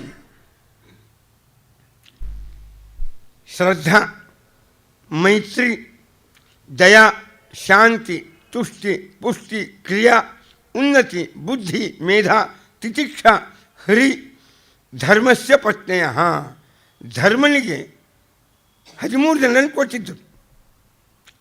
ಯಾವ ವ್ಯಕ್ತಿ ಧಾರ್ಮಿಕ ಆಗ್ತಾನೆ ಅವನಲ್ಲಿ ಈ 13 ಜನ ಹೆಣ್ಮಕ್ಳು ಇರಬೇಕು, 13 ಭಾವನಾ ಇರಬೇಕು. ಅದರಿಂದ ಏನೇನು ಪ್ರಯೋಜನ ಆಗ್ತದೆ, ಇದು ಒಂದು ಮುಖ. ಇನ್ನೊಂದು ಮುಖ ಶಾಂತಿ, ಶ್ರದ್ಧಾ, ಅಸೂತ, ಶುಭಂ. ದೈವಿ ಶ್ರದ್ಧಾ ಯಾರಲ್ಲಿ ಅದ ಅವ್ರ ಜೀವನಕ್ಕೆ ಬಹಳ ಮಂಗಲ ಆಗ್ತೈತೆ. ಯಾವಾಗಲೂ ದೈವಿ ಶ್ರದ್ಧಾ ಇದ್ದವರಿಗೆ ನಿಜವಾಗಿಯೂ ಶುಭ, ಯಾವಾಗಲೂ ಮಂಗಲ ಆಗ್ತದೆ. ಅದಕ್ಕೆ ಧರ್ಮ ಗಂಡ, ಶ್ರದ್ಧಾ ಹೆಂಡತಿ, ಮಗ ಯಾರು? ಅವಳಿಗೆ ಮಗ ಶುಭ ಎಂಬುವ ಮಗ. ಧಾರ್ಮಿಕರಾದ ಪ್ರತಿಯೊಬ್ಬ ವ್ಯಕ್ತಿಯೊಳಗೆ ಶ್ರದ್ಧಾ ಎಂಬುದು ಇರಬೇಕು. ಇದ್ರೆ ಯಾವಾಗಲೂ ಶುಭ ಆಗ್ತೈತೆ, ಯಾವಾಗಲೂ ಒಳ್ಳೆಯದೇ ಆಗ್ತೈತೆ, ಯಾವಾಗಲೂ ಒಳ್ಳೆಯದಾಗ್ತದೆ. ಆ ಶ್ರದ್ಧಾ ಲೋಪಾತು ಈ ಧರ್ಮನಿಗೆ ಪ್ರಯೋಜನ ಆಗೋದಿಲ್ಲ. ಅದಕ್ಕೆ ಶುಭ ಆಗಬೇಕು ಅಂದರೆ ಶ್ರದ್ಧಾ ಮತ್ತು ನಮ್ಮಲ್ಲಿ ಯೋಗ್ಯವಾಗಿರ್ತಕ್ಕಂಥ ಧರ್ಮ ಎರಡು ಇರಬೇಕಾದದ್ದು. ಶ್ರದ್ಧಾ ಅಸೂತ ಶುಭಂ. ಮೈತ್ರಿ ಪ್ರಸಾದಂ. ಧಾರ್ಮಿಕನಾದ ವ್ಯಕ್ತಿಯೊಳಗೆ ಮೈತ್ರಿ ಇರಬೇಕು. ಎಲ್ಲರ ಜೋಡಿ ಪ್ರೀತಿಯಿಂದ ಬೆರೆಯುವ, ಯಾರಿಗೆ ಯಾವುದೇ ವಿಧದ ಆಪತ್ತು ಬಂದಾಗ ಅದನ್ನು ಪರಿಹಾರ ಮಾಡುವ ಭಾವನಾ ಇರಬೇಕು. ಇದಕ್ಕೆ ಮೈತ್ರಿ. ಮಿತಾತ್ರಾಯತೆ ಇತಿ ಮೈತ್ರಿ. ಆ ಮೈತ್ರಿ ಎಂಬುವ ಧಾರ್ಮಿಕನಲ್ಲಿ ಎಲ್ಲ ಜೋಡಿ ಮೈತ್ರಿ ಇರಬೇಕು, ಪ್ರೀತಿ ಇರಬೇಕು, ಪ್ರತ್ಯೇಕತೆ ಇರಬಾರ್ದು. ಯಾವುದೇ ಒಂದು ಕ್ಷೇತ್ರದಾಗ ಹೆಚ್ಚಿನತನ ಬಂತು ಅಂದರೆ ಸಮಾಜದೊಳಗೆ ಬೆರೀಲಿಕ್ಕೆ ಅವನಿಗೇನೋ ಒಂದು ಥರದ್ದು ವ್ಯಕ್ತಿತ್ವಕ್ಕೆ ಈಗೋ ಅಂತಾರೆ. ಇಟ್ ಮಸ್ಟ್ ಗೋ ಅಂತ, ಅದು ಹೋಗ್ಬೇಕದು ಅಲ್ಲ, ಅದೇ ಈಗೋ, ಏನೋ ಒಂದು ಈಗೋ ಬಂದುಬಿಡ್ತದೆ. ಅದು ಬಂತು ಅಂದರೆ ಯಾರ ಜೋಡಿ ಬೆರೆಯೋದಿಲ್ಲ, ಯಾರ ಜೋಡಿ ಕೂಡಲಿಕ್ಕೂ ಸಂಕೋಚ. ಹೀಗಾಗಿ ನಮಗೆ ಒಳ್ಳೇದು ಹೆಂಗೆ ಆಗಬೇಕು? ಅದಕ್ಕೆ ಮೈತ್ರಿ ಎಂಬುವ ಮೈತ್ರಿ ಪ್ರಸಾದಂ. ಪ್ರಸಾದ ಅಂದರೆ ಪ್ರಸನ್ನತೆ, ಪ್ರಸಾದ ಅಂದರೆ ಪ್ರಯೋಜನ. ನಮಗೆಲ್ಲ ಒಳ್ಳೆಯದು ಪ್ರಯೋಜನ ಆಗಬೇಕು ಅಂತಿದ್ದರೆ ಎಲ್ಲ ಧಾರ್ಮಿಕರಲ್ಲಿ ಮೈತ್ರಿ ಎಂಬುವ ಗುಣ ಇದ್ದರೆ ನಿಮ್ಗೆ ಯಾವಾಗಲೂ ಏನೇ ಅನಾನುಕೂಲ ಆಗಲಾರ್ದು ಹಂಗೆ ನಿಮ್ಮ ಜೀವನ ವ್ಯವಸ್ಥಿತ ನಡೀತದೆ. ಗೆಳೆಯಂದ್ರೆ ಭಾಳ ಬೇಕು, ಮೈತ್ರಿ ಬೇಕು, ಎಲ್ಲರ ಜೋಡಿ ಸ್ನೇಹ ಅಂಬುದು ಇರ್ಬೇಕು ಜೀವನದಾಗ. ಅಂದರೆ ಪ್ರಸಾದ ಆಗ್ತದೆ, ಅನುಗ್ರಹ ಆಗ್ತದೆ, ಒಳ್ಳೆಯದಾಗ್ತದೆ. ಆಮೇಲೆ ಅಭಯಂ ದಯಾ. ಈ ದಯಾ ಎಂಬುವ 4ನೇ ಹೆಂಡತಿ ಧಾರ್ಮಿಕರಲ್ಲಿ ಇರಬೇಕಾದ 4ನೇ ಹೆಂಡತಿ ದಯಾ. ದಯಾ ಗುಣ ಇದ್ದರೆ ನಮಗೇನು ಅಭಯ ಅಂತ. ನಮಗೆಲ್ಲ ಜೋಡಿ ದಯಾ ಇರಬೇಕು. ಭಾಳ ಚಂದ ಹೇಳ್ಯದ ಭಾಗವತ. ಇಲ್ಲಿ ಬರೀ ಪ್ರತಿಜ್ಞೆ ಹೇಳ್ತು, ಮುಂದೆ ಪ್ರತ್ಯೇಕ ಹೇಳ್ತದೆ. ಸರೀಸೃಪ, ಹಾವು ಚೇಳು ಹಿಡ್ಕೊಂಡು ಎಲ್ಲ ಪ್ರಾಣಿಗಳನ್ನು ಆತ್ಮನಃ ಪುತ್ರವತ್ ಪಶ್ಯೇತ್ ಅಂತದ್ದು ಭಾಗವತ. ನಮ್ಮ ಮಕ್ಕಳನ್ನ ನೋಡ್ಕೊಂಡು ಹಂಗೆ ನೋಡ್ಕೋಬೇಕಂತ ಎಲ್ಲ ಪ್ರಾಣಿಗಳನ್ನು. ಇಷ್ಟು ಉದಾತ್ತ ದೃಷ್ಟಿ ಭಾಗವತ ಕೊಡ್ತದೆ ಅಂತ. ಇದೇ ನಮಗೆ ಈ ಗುಣ ಇರಬೇಕು, ದಯಾ ಎಂಬುವ ಗುಣ ಇರಬೇಕು. ಯಾವಾಗಲೂ ದಯಾ ಇರಬೇಕು, ಕಠೋರತಾ ಇರಬಾರ್ದು, ಮಾನವೀಯತೆ ಇರಬೇಕು, ದಯಾ ಗುಣ ಇರಬೇಕು. ಇನ್ನೊಬ್ಬರ ಆಪತ್ತಿನೊಳಗೆ ಸಿಲುಕಿದಾಗ ಅದನ್ನು ಪರಿಹಾರ ಮಾಡುವ ದೃಷ್ಟಿ ಇರಬೇಕು. ಇವತ್ತು ನೋಡ್ತೀವಿ ಸೋಷಿಯಲ್ ಸೈನ್ಸ್ನೊಳಗೆ ಅಪಾರ್ಟ್ಮೆಂಟ್ ಸಂಸ್ಕೃತಿ ಬಂದ ಮೇಲೆ ಈ ದಯಾಗುಣ ಲೋಪ ಆಗಲಿಕ್ಕೆ ಮಗ್ಗಲ ಮನೆಯಾಗ ಏನದ ಅದು ಗೊತ್ತಾಗೋದಿಲ್ಲ. ಏನು ಕಷ್ಟ ಆಗಿದೆ ಅದು ಸುಳಿ ತಿಳ್ಕೊಳ್ಳಿಕ್ಕೆ ನಾವು ಸಾಧ್ಯ ಇಲ್ಲ. ಇಷ್ಟು ಮನುಷ್ಯನ ಪ್ರತ್ಯೇಕತೆ ಬೆಳೀತಾ ಇದೆ. ಹಿಂದಿನ ಕಾಲದ ನಮ್ಮ ರಾವ್ ಬಹದ್ದೂರ್ ಅವರು ಒಂದು ಗ್ರಾಮಾಯಣ ಅಂತ ಬರೆದಾರೆ. ರಾಮಾಯಣ ಅಲ್ಲ, ಗ್ರಾಮಾಯಣ ಅಂತದ. ನಮ್ಮ ಉತ್ತರ ಕರ್ನಾಟಕದ ಹಳ್ಳಿಯ ಜನಜೀವನ ರಾಬ ಕುಲಕರ್ಣಿ ಅಂತ ಜಮಖಂಡಿ ಅವರು ಬರ್ದಾರ. ರಾವ್ ಬಹದ್ದೂರ್ ಅಂತ ಒಂದು ಹೆಸರು ಇಟ್ಕೊಂಡಿದ್ರು. ಏನು ಬರ್ದಾರಂದ್ರೆ, ಆಗಿನ ಕಾಲಕ್ಕೆ ಯಾರ್ದೋ ಮನೆಯೊಳಗೆ ಒಬ್ಬ ಏನು ಬಾಣಂತಿದ್ದ ಮಗಳು ಹಡ್ದಾಳ ಅಂದರೆ ಇಲ್ಲಿ ಓಣಿ ಮಂದಿ ಎಲ್ಲರೂ ತಾವು ನದಿಯಿಂದ ನೀರು ತರ್ತಿದ್ರೆ ಅವ್ರಿಗೊಂದು ಕೊಡ ನೀರು ಹೆಚ್ಚು ಹಾಕಿ ಬರ್ತಿದ್ದ ಅವ್ರ ಮನ್ಯಾಗ. ಆ ಬಾಣಂತಿನ ಬಡಿಸ್ಕೊಡೋದು ಅಂತ ಚಲೋ 2-3 ತಿಂಗಳ ತನಕ ಬಡಿಸ್ಕೊಡ್ತಿದ್ರು. ಆ ಹಳೆ ಕಡಿಯಾಗಿದ್ರು ಅಂತ ಹೆಂಗೆ 3 ದಿವ್ಸ ಕೂಡ್ತಿದ್ದ. ಈಗೇ ಪ್ರಸಂಗಿಲ್ಲ ಅಂತೂ ಕೂತಾಗ 3 ದಿವ್ಸ ಮತ್ತೆ ಊಟಕ್ಕೆ ಹಾಕ್ಬೇಕಲ್ಲ, ಆ ಮಗ್ಳ ಮನೆಯವ ನಾವು ಊಟಕ್ಕೆ ಹಾಕ್ತೀವಿ ಅಂತ. ಹಿಂಗೆ ಒಂದು ಮದುವೆ ಬಂತು. ಅದು ನಮ್ಮದ ಮದುವೆ ಅಂತ ತಿಳ್ಕೊತಿತ್ತು ಊರು ಮಂದಿ. ಇದೇನು ಅಟ್ಯಾಚ್ಮೆಂಟ್, ಒಂದು ಆತ್ಮೀಯತೆ ಆಗಿತ್ತಾಗ ಏನೇನೇನೇನು ಗೊತ್ತಿಲ್ಲ. ದಯಾ ಎಂಬುವ ಗುಣ ಪೂರ್ಣ ಲೋಪ ಆಗಿದೆ. ದಯಾ ಇದ್ದರೆ ಏನಾಗ್ತದೆ? ಅಭಯ. ನಮಗೆ ಯಾವ ಭಯನೂ ಇಲ್ಲ. ಜೀವನದ ಯಾವುದೇ ಅವಸ್ಥೆಗಳಿಂದ ಮನುಷ್ಯನಿಗೆ ಭಯ ಬರೋದು. ಅದಕ್ಕೆ ಧಾರ್ಮಿಕನಾದ ವ್ಯಕ್ತಿಯೊಳಗೆ ಇರಬೇಕಾದ ಗುಣ ದಯ. ಆಗುವ ಲಾಭ ಅಭಯ. ಭಾಳ ಸಾಂಕೇತಿಕವಾಗಿ ಹೇಳಿದರು. ಆಮೇಲೆ ಶಾಂತಿ ಸುಖಂ. ಧಾರ್ಮಿಕನಾದ ವ್ಯಕ್ತಿಯೊಳಗೆ ಶಾಂತಿ ಇರಬೇಕು. ಯಾವಾಗ ಭಾಳ ಶಾಂತಿ ಇರಬೇಕು. ನಾವ್ಯರತೋ ದುಶ್ಚರಿತಾತ್ ನಾ ಶಾಂತೋ ನಾ ಸಮಾಹಿತ. ಉಪನಿಷತ್ತು. ಒಳ್ಳೆ ಶಾಂತ ಮನಸ್ಸಿರ್ಬೇಕು. ಅನುದ್ವಿಗ್ನತ, ಉದ್ವೇಗ ಮುದೇ ಇರಬಾರ್ದು. ಯಾರು ಉದ್ವೇಗಕ್ಕೆ ಭಾಳ ಒಳಗಾಗ್ತೀವಿ ನಾವು, ನಮ್ಮ BP ಮತ್ತು ಶುಗರ್ ಬೆನ್ನು ಹತ್ತಿ ಬರ್ತಾವೆ. ಎಲ್ಲಿ ಹೋದರೂ ಬಿಡೋದಿಲ್ಲ. ಇವು ಎರಡು ಇದ್ರ ಜನಕ್ಕೆ ಯಾವುದು ಅಂದರೆ ಇದೆ ಈ ಟೆನ್ಷನ್. ಈ ಟೆನ್ಷನ್ ಭಯಂಕರ. ಉದ್ವಿಗ್ನತ ಬಹಳ. ಸಮಾಧಾನ ಶಾಂತಿ ಯಾವುದರ ಬಗ್ಗೆನೂ ಇಲ್ಲ. ಯಾರ ಬಗ್ಗೆನೂ ಇಲ್ಲ. ಯಾವುದರ ಬಗ್ಗೆನೂ ಇಲ್ಲ. ಜಗತ್ತನ್ನು ಸ್ವೀಕಾರ ಮಾಡುವ ನಾವು, ಸಮಾಜದ ಮಧ್ಯದಲ್ಲಿ ಬಾಳುವ ನಾವು ಪ್ರತಿ ಕ್ಷಣಕ್ಕೆ ಈ ಉದ್ವಿಗ್ನತೆಯನ್ನು ಹೊಂದಿದರೆ ಹೆಂಗೆ ನಡೀತದೆ? ಎಲ್ಲ ಪ್ರಕೃತಿಯ ಅನುಕೂಲತೆ ನಮ್ಮ ಪರವಾಗಿರೋದಿಲ್ಲ. ಜಗತ್ತಿನ ಎಲ್ಲ ಸ್ವಭಾವ ಅದು ಮಳೆ ಬೇಡ ಅಂತ ನಾವು ಅಂದ್ವಿ. ಈಗ ಯಾಕೆ ಮಳೆ ಆಗ್ಬೇಕ್ರಿ?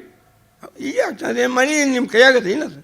ನೀವು ಮಳೆಗೆ ಹೊಂದ್ಕೋಬೇಕು ಹೊರತು ಮಳೆ ನಿಮಗೆ ಹೊಂದ್ಕೋಬೇಕು ಅಂದ್ರೆ ಹೆಂಗೆ ಆಗ್ತದೆ? ದೇವ್ರ ಜೋಡಿ ನಾವು ಹೊಂದ್ಕೋಬೇಕು ಹೊರತು ನಮಗೆ ತಕ್ಕಂತೆ ದೇವ್ರನ್ನ ಹೊಂದಿಸ್ಕೋತೀವಿ ಅಂದರೆ ಹೆಂಗೆ ಆಗ್ತದೆ? ಧರ್ಮದ ನಿಯಮಗಳಿಗೆ ನಾವು ಹೊಂದ್ಕೋಬೇಕು ಹೊರತು ನಮಗೆ ಬೇಕಾದ ಹಂಗೆ ಧರ್ಮದ ನಿಯಮಗಳನ್ನು ನಾವು ಹೊಂದಿಸ್ಕೋತೀವಿ ಅಂದರೆ ನಾವು ದುರ್ಯೋಧನ ಆಗ್ತೀವಿ ಅಲ್ಲ. ಅದಕ್ಕೆ ಸನಾತನ ಅಂತಾರೆ ನಮಗೆಲ್ಲ. ನಾದ ಅಂದರೆ ವೇದ.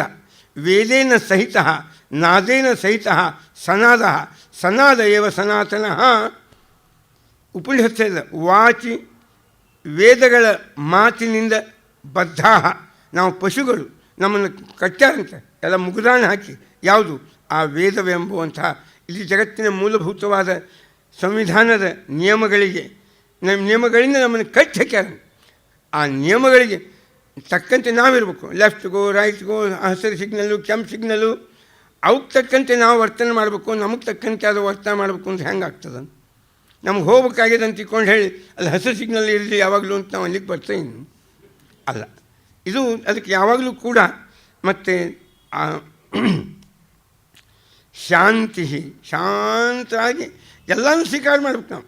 ಒಂದು ಕ್ಷಣ ಒಂಚೂರು ಹೆಚ್ಚು ಕಡಿಮೆ ಆಯ್ತು ಅಂದರೆ, ಹಾಲು 7ಕ್ಕೆ ಬರ್ಬೇಕಾಯ್ತು, ಅವ್ನು ಪಾಕಿಟ್ ಕೊಡವ 7:15 ಬಂದ ಅಂದರೆ ನಿಮ್ಗೆ ಅರ್ಧ ತಾಸು ತಡ ಆಗಿರ್ತದೆ.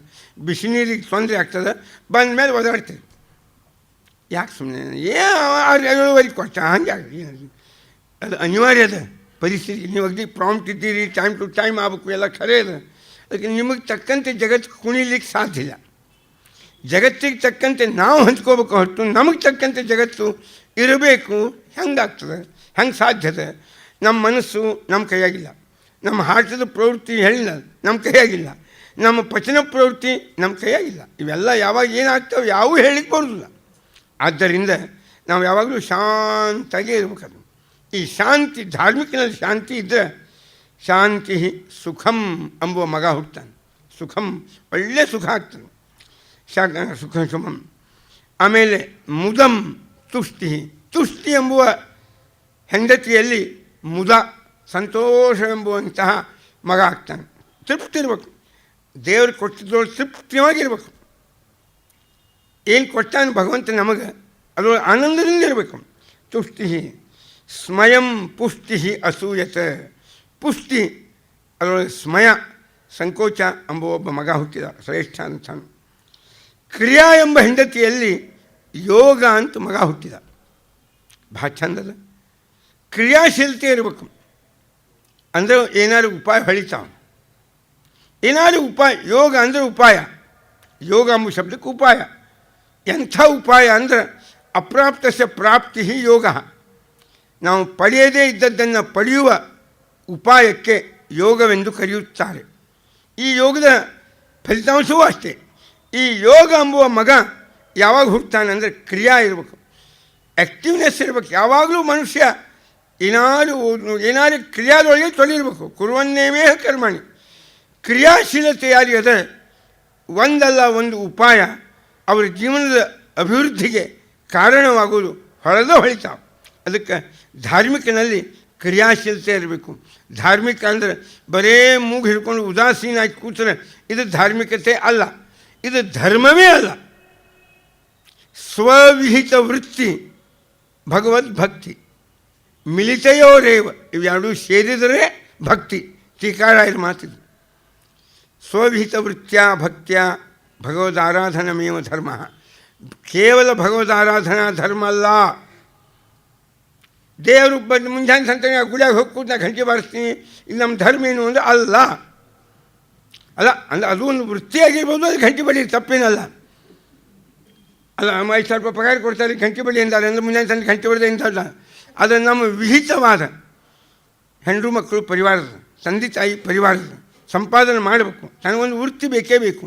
ವಿಹಿತವಾದ ವೃತ್ತಿ ಬಿಟ್ಟು ಬರೇ ಭಕ್ತಿ ಮಾಡಿದರೆ ಧರ್ಮೇನು ಅಲ್ಲ.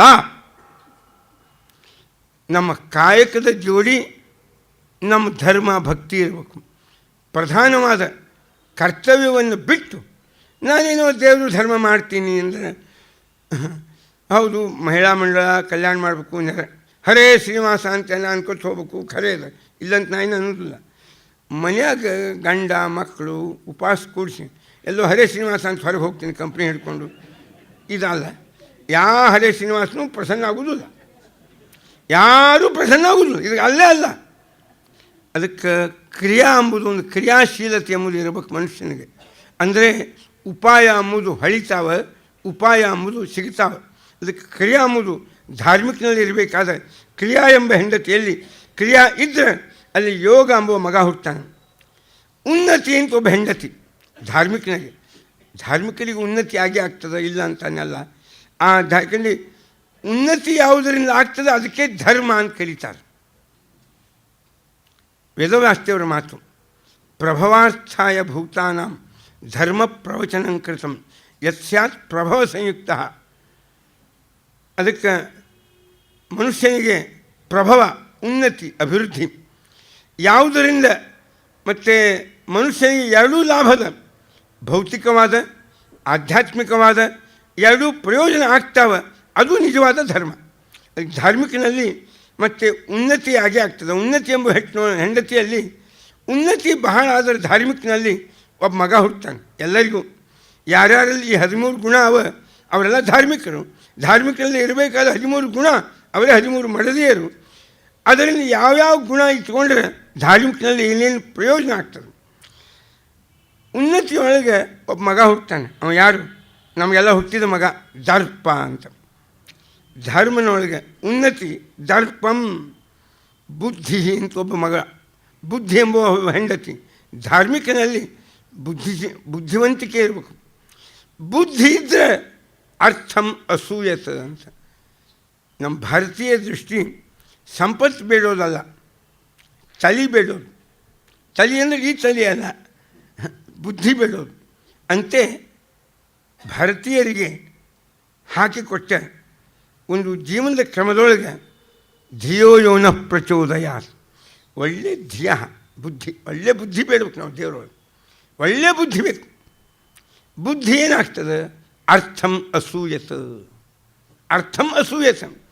ಬುದ್ಧಿ ಬಂತೋ ಸಂಪತ್ತು ಸಿಕ್ಕೇ ಸಿಗ್ತದೆ. ಬುದ್ಧಿನೇ ಇದ್ದಿದ್ದಿಲ್ಲ ಅಂದರೆ ಸಂಪತ್ತು ಹೆಂಗೆ ಸಿಗ್ಬೇಕು? ಅಲ್ಲ, ಯಾರೂ ತಪ್ಪು ತಿಳ್ಕೊಬೇಕು, ಸಮಾಜದ ಪ್ರವಾಹದೊಳಗೆ ತಪ್ಪು ತಿಳ್ಕೊಂಬ ಕಾರಣಿಲ್ಲ. ಕೆಲವರಿಗೆ ಕೆಲವು ದ್ವಾರಗಳು ಬಂದದು, ರಿಸರ್ವೇಷನ್ ಬಂತು, ಅದರಿಂದ ಕೆಲವರಿಗೆ ತಮ್ಮ ಸ್ಥಾನಮಾನ, ತಮ್ಮ ಅವಶ್ಯಕತೆಗಳು, ತಮ್ಮ ಶೈಕ್ಷಣಿಕವಾದಂಥ ಸ್ಥಾನ, ನೌಕರಿ ಯಾವ ಸಿಗಲಾದ ಹಂಗಾಯ್ತು, ಆಗಲಿ, ಏನಾಗಲಿಲ್ಲ. ಇಷ್ಟಾದರೂ ಮತ್ತು ಸಮಾಜ ಬದುಕಿ ಅದಲ್ಲ. ಎಲ್ಲ ರಿಸರ್ವೇಷನ್ ಆದರೂ ಮತ್ತೆ ಯಾಕೆ ಬದುಕ್ಯಾರ ಅಂತಂದ್ರೆ, ರಿಸರ್ವೇಷನ್ ನಾವು ಮಾಡಿದ್ವಿ, ಇದು ರಿಸರ್ವೇಷನ್ ಯಾರು ಮಾಡೋರು? ಅದು ಎಲ್ಲಿಂದ ಬರೋದು? ಅದು ಮ್ಯಾಲಿಂದ ಬರೋದು, ಅಲ್ಲಿನದು. ಅದಕ್ಕೆ ಬುದ್ಧಿ ಅರ್ಥಂ ಅಸೂಯತ ಎಂದೂ ಏನು ಕಡಿಮೆ ಆಗಿಲ್ಲ, ಯಾರಿಗೂ ಕಡಿಮೆ ಆಗೋದಿಲ್ಲ. ಕೆಲವರು ಗೌರ್ಮೆಂಟ್ ಕೊಡ್ತಿರ್ಬೇಕು, ಕೆಲವರು ನಾರಾಯಣ ಗೌರ್ಮೆಂಟ್ ಕೊಡ್ತದೆ ಅಷ್ಟೇ. ಯಾವುದು? ಬುದ್ಧಿ ಅರ್ಥಂ ಅಸೂಯತೆ. ನೀವು ಧಾರ್ಮಿಕರಾಗಿದ್ದರೆ ಉತ್ತಮವಾದ ಬುದ್ಧಿ ಎಂಬ ನಿಮ್ಮ ಹೆಂಡತಿಯೊಳಗೆ ಅರ್ಥಂ ಅಸೂಯತೆ. ಸಾಫ್ಟ್ವೇರ್ ಬಂತು, ಬದುಕಿದ್ರು, ಮತ್ತೆ ಅಮೇರಿಕಕ್ಕೆ ಹೋದರು, ಮತ್ತೆ ಬದುಕಿದ್ರು, ಸ್ಮಾಲ್ ಸ್ಕೇಲ್ ಇಂಡಸ್ಟ್ರಿ ಅಂತ ತೆಗೆದ್ರು, ಮತ್ತೆ ಬದುಕಿದ್ರು. ಯಾವ ವಿವಿಧ ದಾರಿಗಳು ಬಂದಾದರೂ ದೇವರು ಒಂದಲ್ಲ ಒಂದು ದಾರಿಯನ್ನು ಧಾರ್ಮಿಕರಿಗೆ ಕೊಟ್ಟೇ ಕೊಡ್ತಾನೆ. ಅದಕ್ಕೆ ಬುದ್ಧಿ ಅರ್ಥಂ ಅಸೂಯತ. ಒಳ್ಳೆಯ ಬುದ್ಧಿಶಕ್ತಿ ಇರಬೇಕು, ಅದನ್ನು ಬೆಳೆಸ್ಕೋಬೇಕು ಬುದ್ಧಿಶಕ್ತಿಯನ್ನು. ಅದಕ್ಕೆ ಆ ಬುದ್ಧಿವಂತಿಕೆ ಎಂಬ ಹೆಂಡತಿಯಲ್ಲಿ ಧಾರ್ಮಿಕರಿಗೆ ಒಬ್ಬ ಮಗ ಆಗ್ತಾನೆ. ಅವನು ಯಾರು ಅಂದರೆ ಅರ್ಥಂ, ಒಳ್ಳೆಯ ಅರ್ಥ, ಭಾರಿ ಐಶ್ವರ್ಯ, ಸಂಪತ್ತು, ಪ್ರಯೋಜನ ಒಳ್ಳೆಯದಾಗ್ತದೆ. ಮೇಧಾ ಎಂಬ ಹೆಂಡತಿಯಲ್ಲಿ ಸ್ಮೃತಿ, ಮೆಮರಿ ಪವರ್, ಮೇಧಾ ಅಂತ, ಅದಕ್ಕೆ ಪ್ರತಿಭಾ, ಭಾರಿ ಮೇಧಾ, ವಿಚಾರವನ್ನು ಕೂಡಲೇ ಗ್ರಹಣ ಮಾಡುವ ಯೋಗ್ಯತೆ, ಅದಕ್ಕೆ ಮೇಧಾ ಅಂತ ಕರೀತಾರೆ. ಈ ಮೇಧಾದೊಳಗೆ ಸ್ಮೃತಿ, ಮೆಮರಿ ಪವರ್ ವಿಚಿತ್ರದ. ನಾನು ನೋಡಿದ್ದೊಮ್ಮೆ, ನಾ 35 ವರ್ಷದಿಂದ ಗುರುಕುಲ ಕಲಿಯುವಾಗ ಬಾಂಬೆದೊಳಗೆ ಮರೀನ್ ಡ್ರೈವ್ದೊಳಗೆ ಚಾತುರ್ಮಾಸಿ ಕೊಡ್ತಿದ್ರು. ಆಚಾರ್ಯ ತುಳಸಿ ಅಂಥೇಳಿ ಜೈನ ಸಂಪ್ರದಾಯದ ಒಬ್ಬ ದೊಡ್ಡ ಆಚಾರ್ಯ.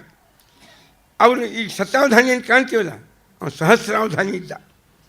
ಸನ್ಯಾಸಿಗಳು, ಜೈನ ಸನ್ಯಾಸಿಗಳು. ಅವರು ಎಲ್ಲೋ ರಾಜಸ್ಥಾನದಾಗ ಹುಟ್ಟಿದವ. ಅವ ನೀವು ಏನು ಅಂತೀರಿ ಅಂತ ತೋರಿಸ್ತಿದ್ದ. ಅವಾಗ ಆ ಭಾಷೆ ಬರುವುದಿಲ್ಲ, ಅದರ ಮೆಮರಿ ಪವರೇ ವಿಚಿತ್ರ ಇರ್ತದೆ. ಅದೇ ಮೇಧಾ ಸ್ಮೃತಿಂ ಅಸೂಯತೆ. ಧಾರ್ಮಿಕನಲ್ಲಿ ಮೇಧಾಶಕ್ತಿ ಇರಬೇಕು, ಅದನ್ನು ಬೆಳೆಸೋಳಿಗೆ ಬರ್ತದೆ. ಅವ ಸ್ಮೃತಿ ಪವರ್ ಅದೇನಿಲ್ಲ ಭಾರಿ ಇರ್ತದೆ. ರಿಮೆಂಬರ್. 100 ಮಂದಿ ನೀವು ಬೇಕಾದ್ರೆ ಹೇಳ್ರಿ ಎಂದು. ನಮ್ಮ ಜೋಡಿ ಒಬ್ಬ ವಿದ್ಯಾರ್ಥಿ ಬಂದಿದ್ದ. ನಮ್ಮಲ್ಲಿ ವಾಯುಸ್ತುತಿಯೊಳಗೆ ಒಂದು ಕಠಿಣ ಶ್ಲೋಕದ ಉತ್ತಪ್ತ ತುಟ್ಕಟ ತುಟ್ ಪ್ರಕಟ ಕಟಕಟ ಧ್ವಾನ ಸಂಘಟನೋದ್ಯ ಅಂತ ಒಂದು ಕಠಿಣ ಶ್ಲೋಕ ಅಂದ.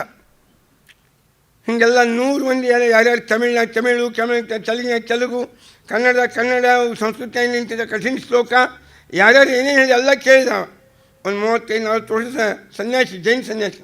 ಕೇಳಿದ ಮೇಲೆ ನೀನು ಈ ಶ್ಲೋಕ ಅಂದಿದ್ದಿ, ನೀವು ಇದನ್ನಂದು, ಇದು ನೀವು ತಮಿಳ್ನಾಗ ಅಂದಿ, ಇದನ್ನ ಹಿಂದಿಯೊಳಗೆ, ಇದು ನೀವು ಸಂಸ್ಕೃತನಾಗ, ನೀವು ಇಂಗ್ಲೀಷ್ನಾಗ, ನೀವು ಏನು ಅಂದಿದ್ದೆ ಎಲ್ಲ ಅಂತ ತೋರಿಸಿ. ಜನ್ಮದ ವಾಯುಸ್ಥಿತಿ ಗೊತ್ತಿಲ್ಲ ಅವ್ಗೆ. ಅದೇ ಉತ್ತಪ್ತ ತುಟ್ಕಡೆ ತುಟ್ಟ ಅಂತ ತೋರಿಸ್ತಾರೆ. ಇದಕ್ಕೆ ಮೆಮರಿ ಪವರ್ ಅಂತಾರೆ. ಮುಂಜಾನೆ ₹3 ಖರ್ಚು ಮಾಡಿ ಪೇಪರ್ ತೊಗೊಂಡಿರ್ತೀವಿ, ಹೆಡ್ಲೈನ್ಸ್ ಏನಿತ್ತು ಅಂತ ಇಲ್ಲಿ ಬರೋ ಮುಂದೆ ಕೇಳಿದ್ರೆ ಗೊತ್ತಿರೋದು ನಮಗೆ. ದೊಡ್ಡ ಅಕ್ಷರ ಹಾಕಿರ್ತಾರೆ. ಮತ್ತು ಅವು ನಮ್ಮ ಮೆಮೊರಿ ಪವರಲ್ಲಿ ಧಾರ್ಮಿಕನಾದ ವ್ಯಕ್ತಿಯೊಳಗೆ ಮತ್ತು ಮೇಧಾ ಇರಬೇಕು. ಅದಕ್ಕೆ ಸ್ಮೃತಿಂ ಅಸೂಯತ. ತಿತಿಕ್ಷಾ ಕ್ಷೇಮಂ. ತಿತಿಕ್ಷ ಅಂದರೆ ತಾಳ್ಮೆ, ಸಹನಶೀಲತೆ. ಇದು ತಿತಿಕ್ಷವ. ತಿತಿಕ್ಷ ಎಂಬುವ ಹೆಂಡತಿಯಲ್ಲಿ ಯಾರು ಹುಟ್ಟಿದರು? ಕ್ಷೇಮಂ. ಕ್ಷೇಮ ಅಂದರೆ ಏನು? ಪ್ರಾಪ್ತಸ್ಯ ಪರಿರಕ್ಷಣ ಕ್ಷೇಮ. ಪಡೆದದ್ದನ್ನು ಉಳಿಸಿಕೊಳ್ಳುವುದಕ್ಕೆ ಕ್ಷೇಮ ಅಂತ ಕರೀತಾರೆ. ಅದು ಯಾವಾಗಲೂ ಸಹನಶೀಲತಾ ಬಹಳ ಇರಬೇಕು, ಅಂದರೆ ಕ್ಷೇಮ ಎಂಬುವ ಮಗ ಆಗ್ತಾನೆ. ಹರೀಹಿ ಪ್ರಶ್ರಯಂ. ಸಂಕೋಚ ಎಂಬುವ ಹೆಂಡತಿಯಲ್ಲಿ ಪ್ರಶ್ರಯ, ಒಳ್ಳೆಯ ಅಭಿಮಾನ ಎಂಬ ಮಗ ಹುಟ್ಟಿದ, ಸುತಂ ಅಂತ. ಇನ್ನು ಮೂರ್ತಿ. ಮೂರ್ತಿಯೊಳಗೆ ಈಕೆ 13ನೇ ಹೆಂಡತಿ. ಧಾರ್ಮಿಕನಾದ ವ್ಯಕ್ತಿಯೊಳಗೆ ಇರ್ತಕ್ಕ 13ನೇ ಗುಣದೊಳಗೆ ಸರ್ವಗುಣೋತ್ಪತ್ತಿ. ಅಲ್ಲಿ ನರ ಮತ್ತು ನಾರಾಯಣ ಅಂತ. ನರನ ಅಂಶ ಅರ್ಜುನ, ನಾರಾಯಣ ಕೃಷ್ಣ, ಹೀಗೆ ನರನಾರಾಯಣ ಅಂತ. ಇವರೆಲ್ಲ ಯಯೋ ಜನ್ಮನ್ಯದೋ ಮನಾಂಸಿ ಕಕುಭೋಯಾಸಾಹ, ಹೀಗೆ ನರ ಮತ್ತು ನಾರಾಯಣ ಅಂತ ಹುಟ್ಟಿದರು.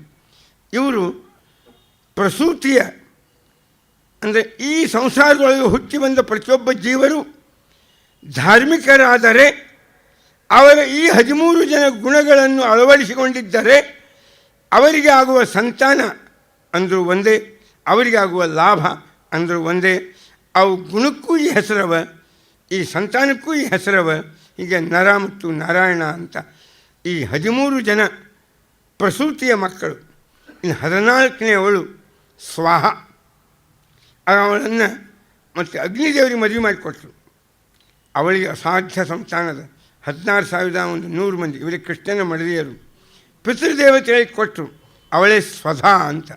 ಅದಕ್ಕೆ ಪಿತೃಗಳಿಗೆ ಏನು ಕೊಡೋದಿದ್ರು ಸ್ವಧಾ ಅಂತ ಕೊಡ್ತೀವಿ, ದೇವತೆಗಳಿಗೆ ಏನು ಕೊಡೋದಿದ್ರು ಸ್ವಾಹ ಅಂತ. 15ನೇಯವಳು ಯಾರು? 16ನೇಯವಳು ಅವಳೇ ಸಾಕ್ಷಾತ್ತಾಗಿರ್ತಕ್ಕಂತಹ ಸತಿ. ಅವಳ ಸಂತಾನ, ಅವಳಿಗೆ ಸತಿಯಾದಾಗ ಸಂತಾನ ಆಗಲಿಲ್ಲ, ಮುಂದೆ ಸಂತಾನ ಆಗ್ತದೆ. ಸತಿಯಾದಾಗ ಸಂತಾನ ಆಗಲಿಲ್ಲ, ಇಲ್ಲ ಆಗಲಿಲ್ಲ ಅಂಥೇಳಿ ಅತ್ಯುತ್ತಮವಾದ ಶಿವನ ಮಂಗಲಕರವಾದ ಕಥೆ. ಬ್ರಹ್ಮದೇವರ ಸಭೆ, ಎಲ್ಲ ಲೋಕಪಾಲಕರ ಆಗಮನ, ಶಿವನು ಕೂತಿದ್ದಾನೆ.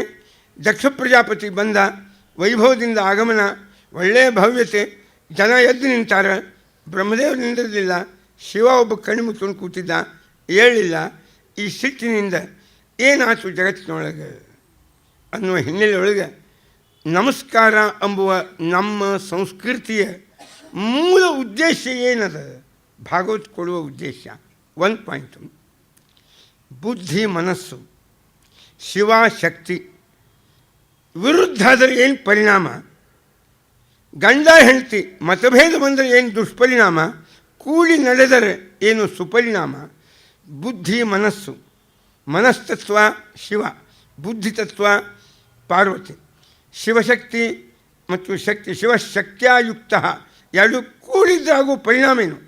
ಈ ಒಂದು ಸಿದ್ಧಾಂತದ ಜೊತೆಗೆ ವೀರಭದ್ರನ ಜನ್ಮ, ಶಿವನ ಅತಿ ಲೋಕಕ್ಕೆ ಮಂಗಲಕರವಾದ ಉಪದೇಶ, ಅದನ್ನು ನಾಳಿನ ದಿವಸ ಸರಿಯಾಗಿ 6 ತಿಳಿಲಿಕ್ಕೆ ಪ್ರಯತ್ನ ಮಾಡೋಣ. ಶ್ರೀಕೃಷ್ಣ ಅರ್ಪಣಮಸ್ತು.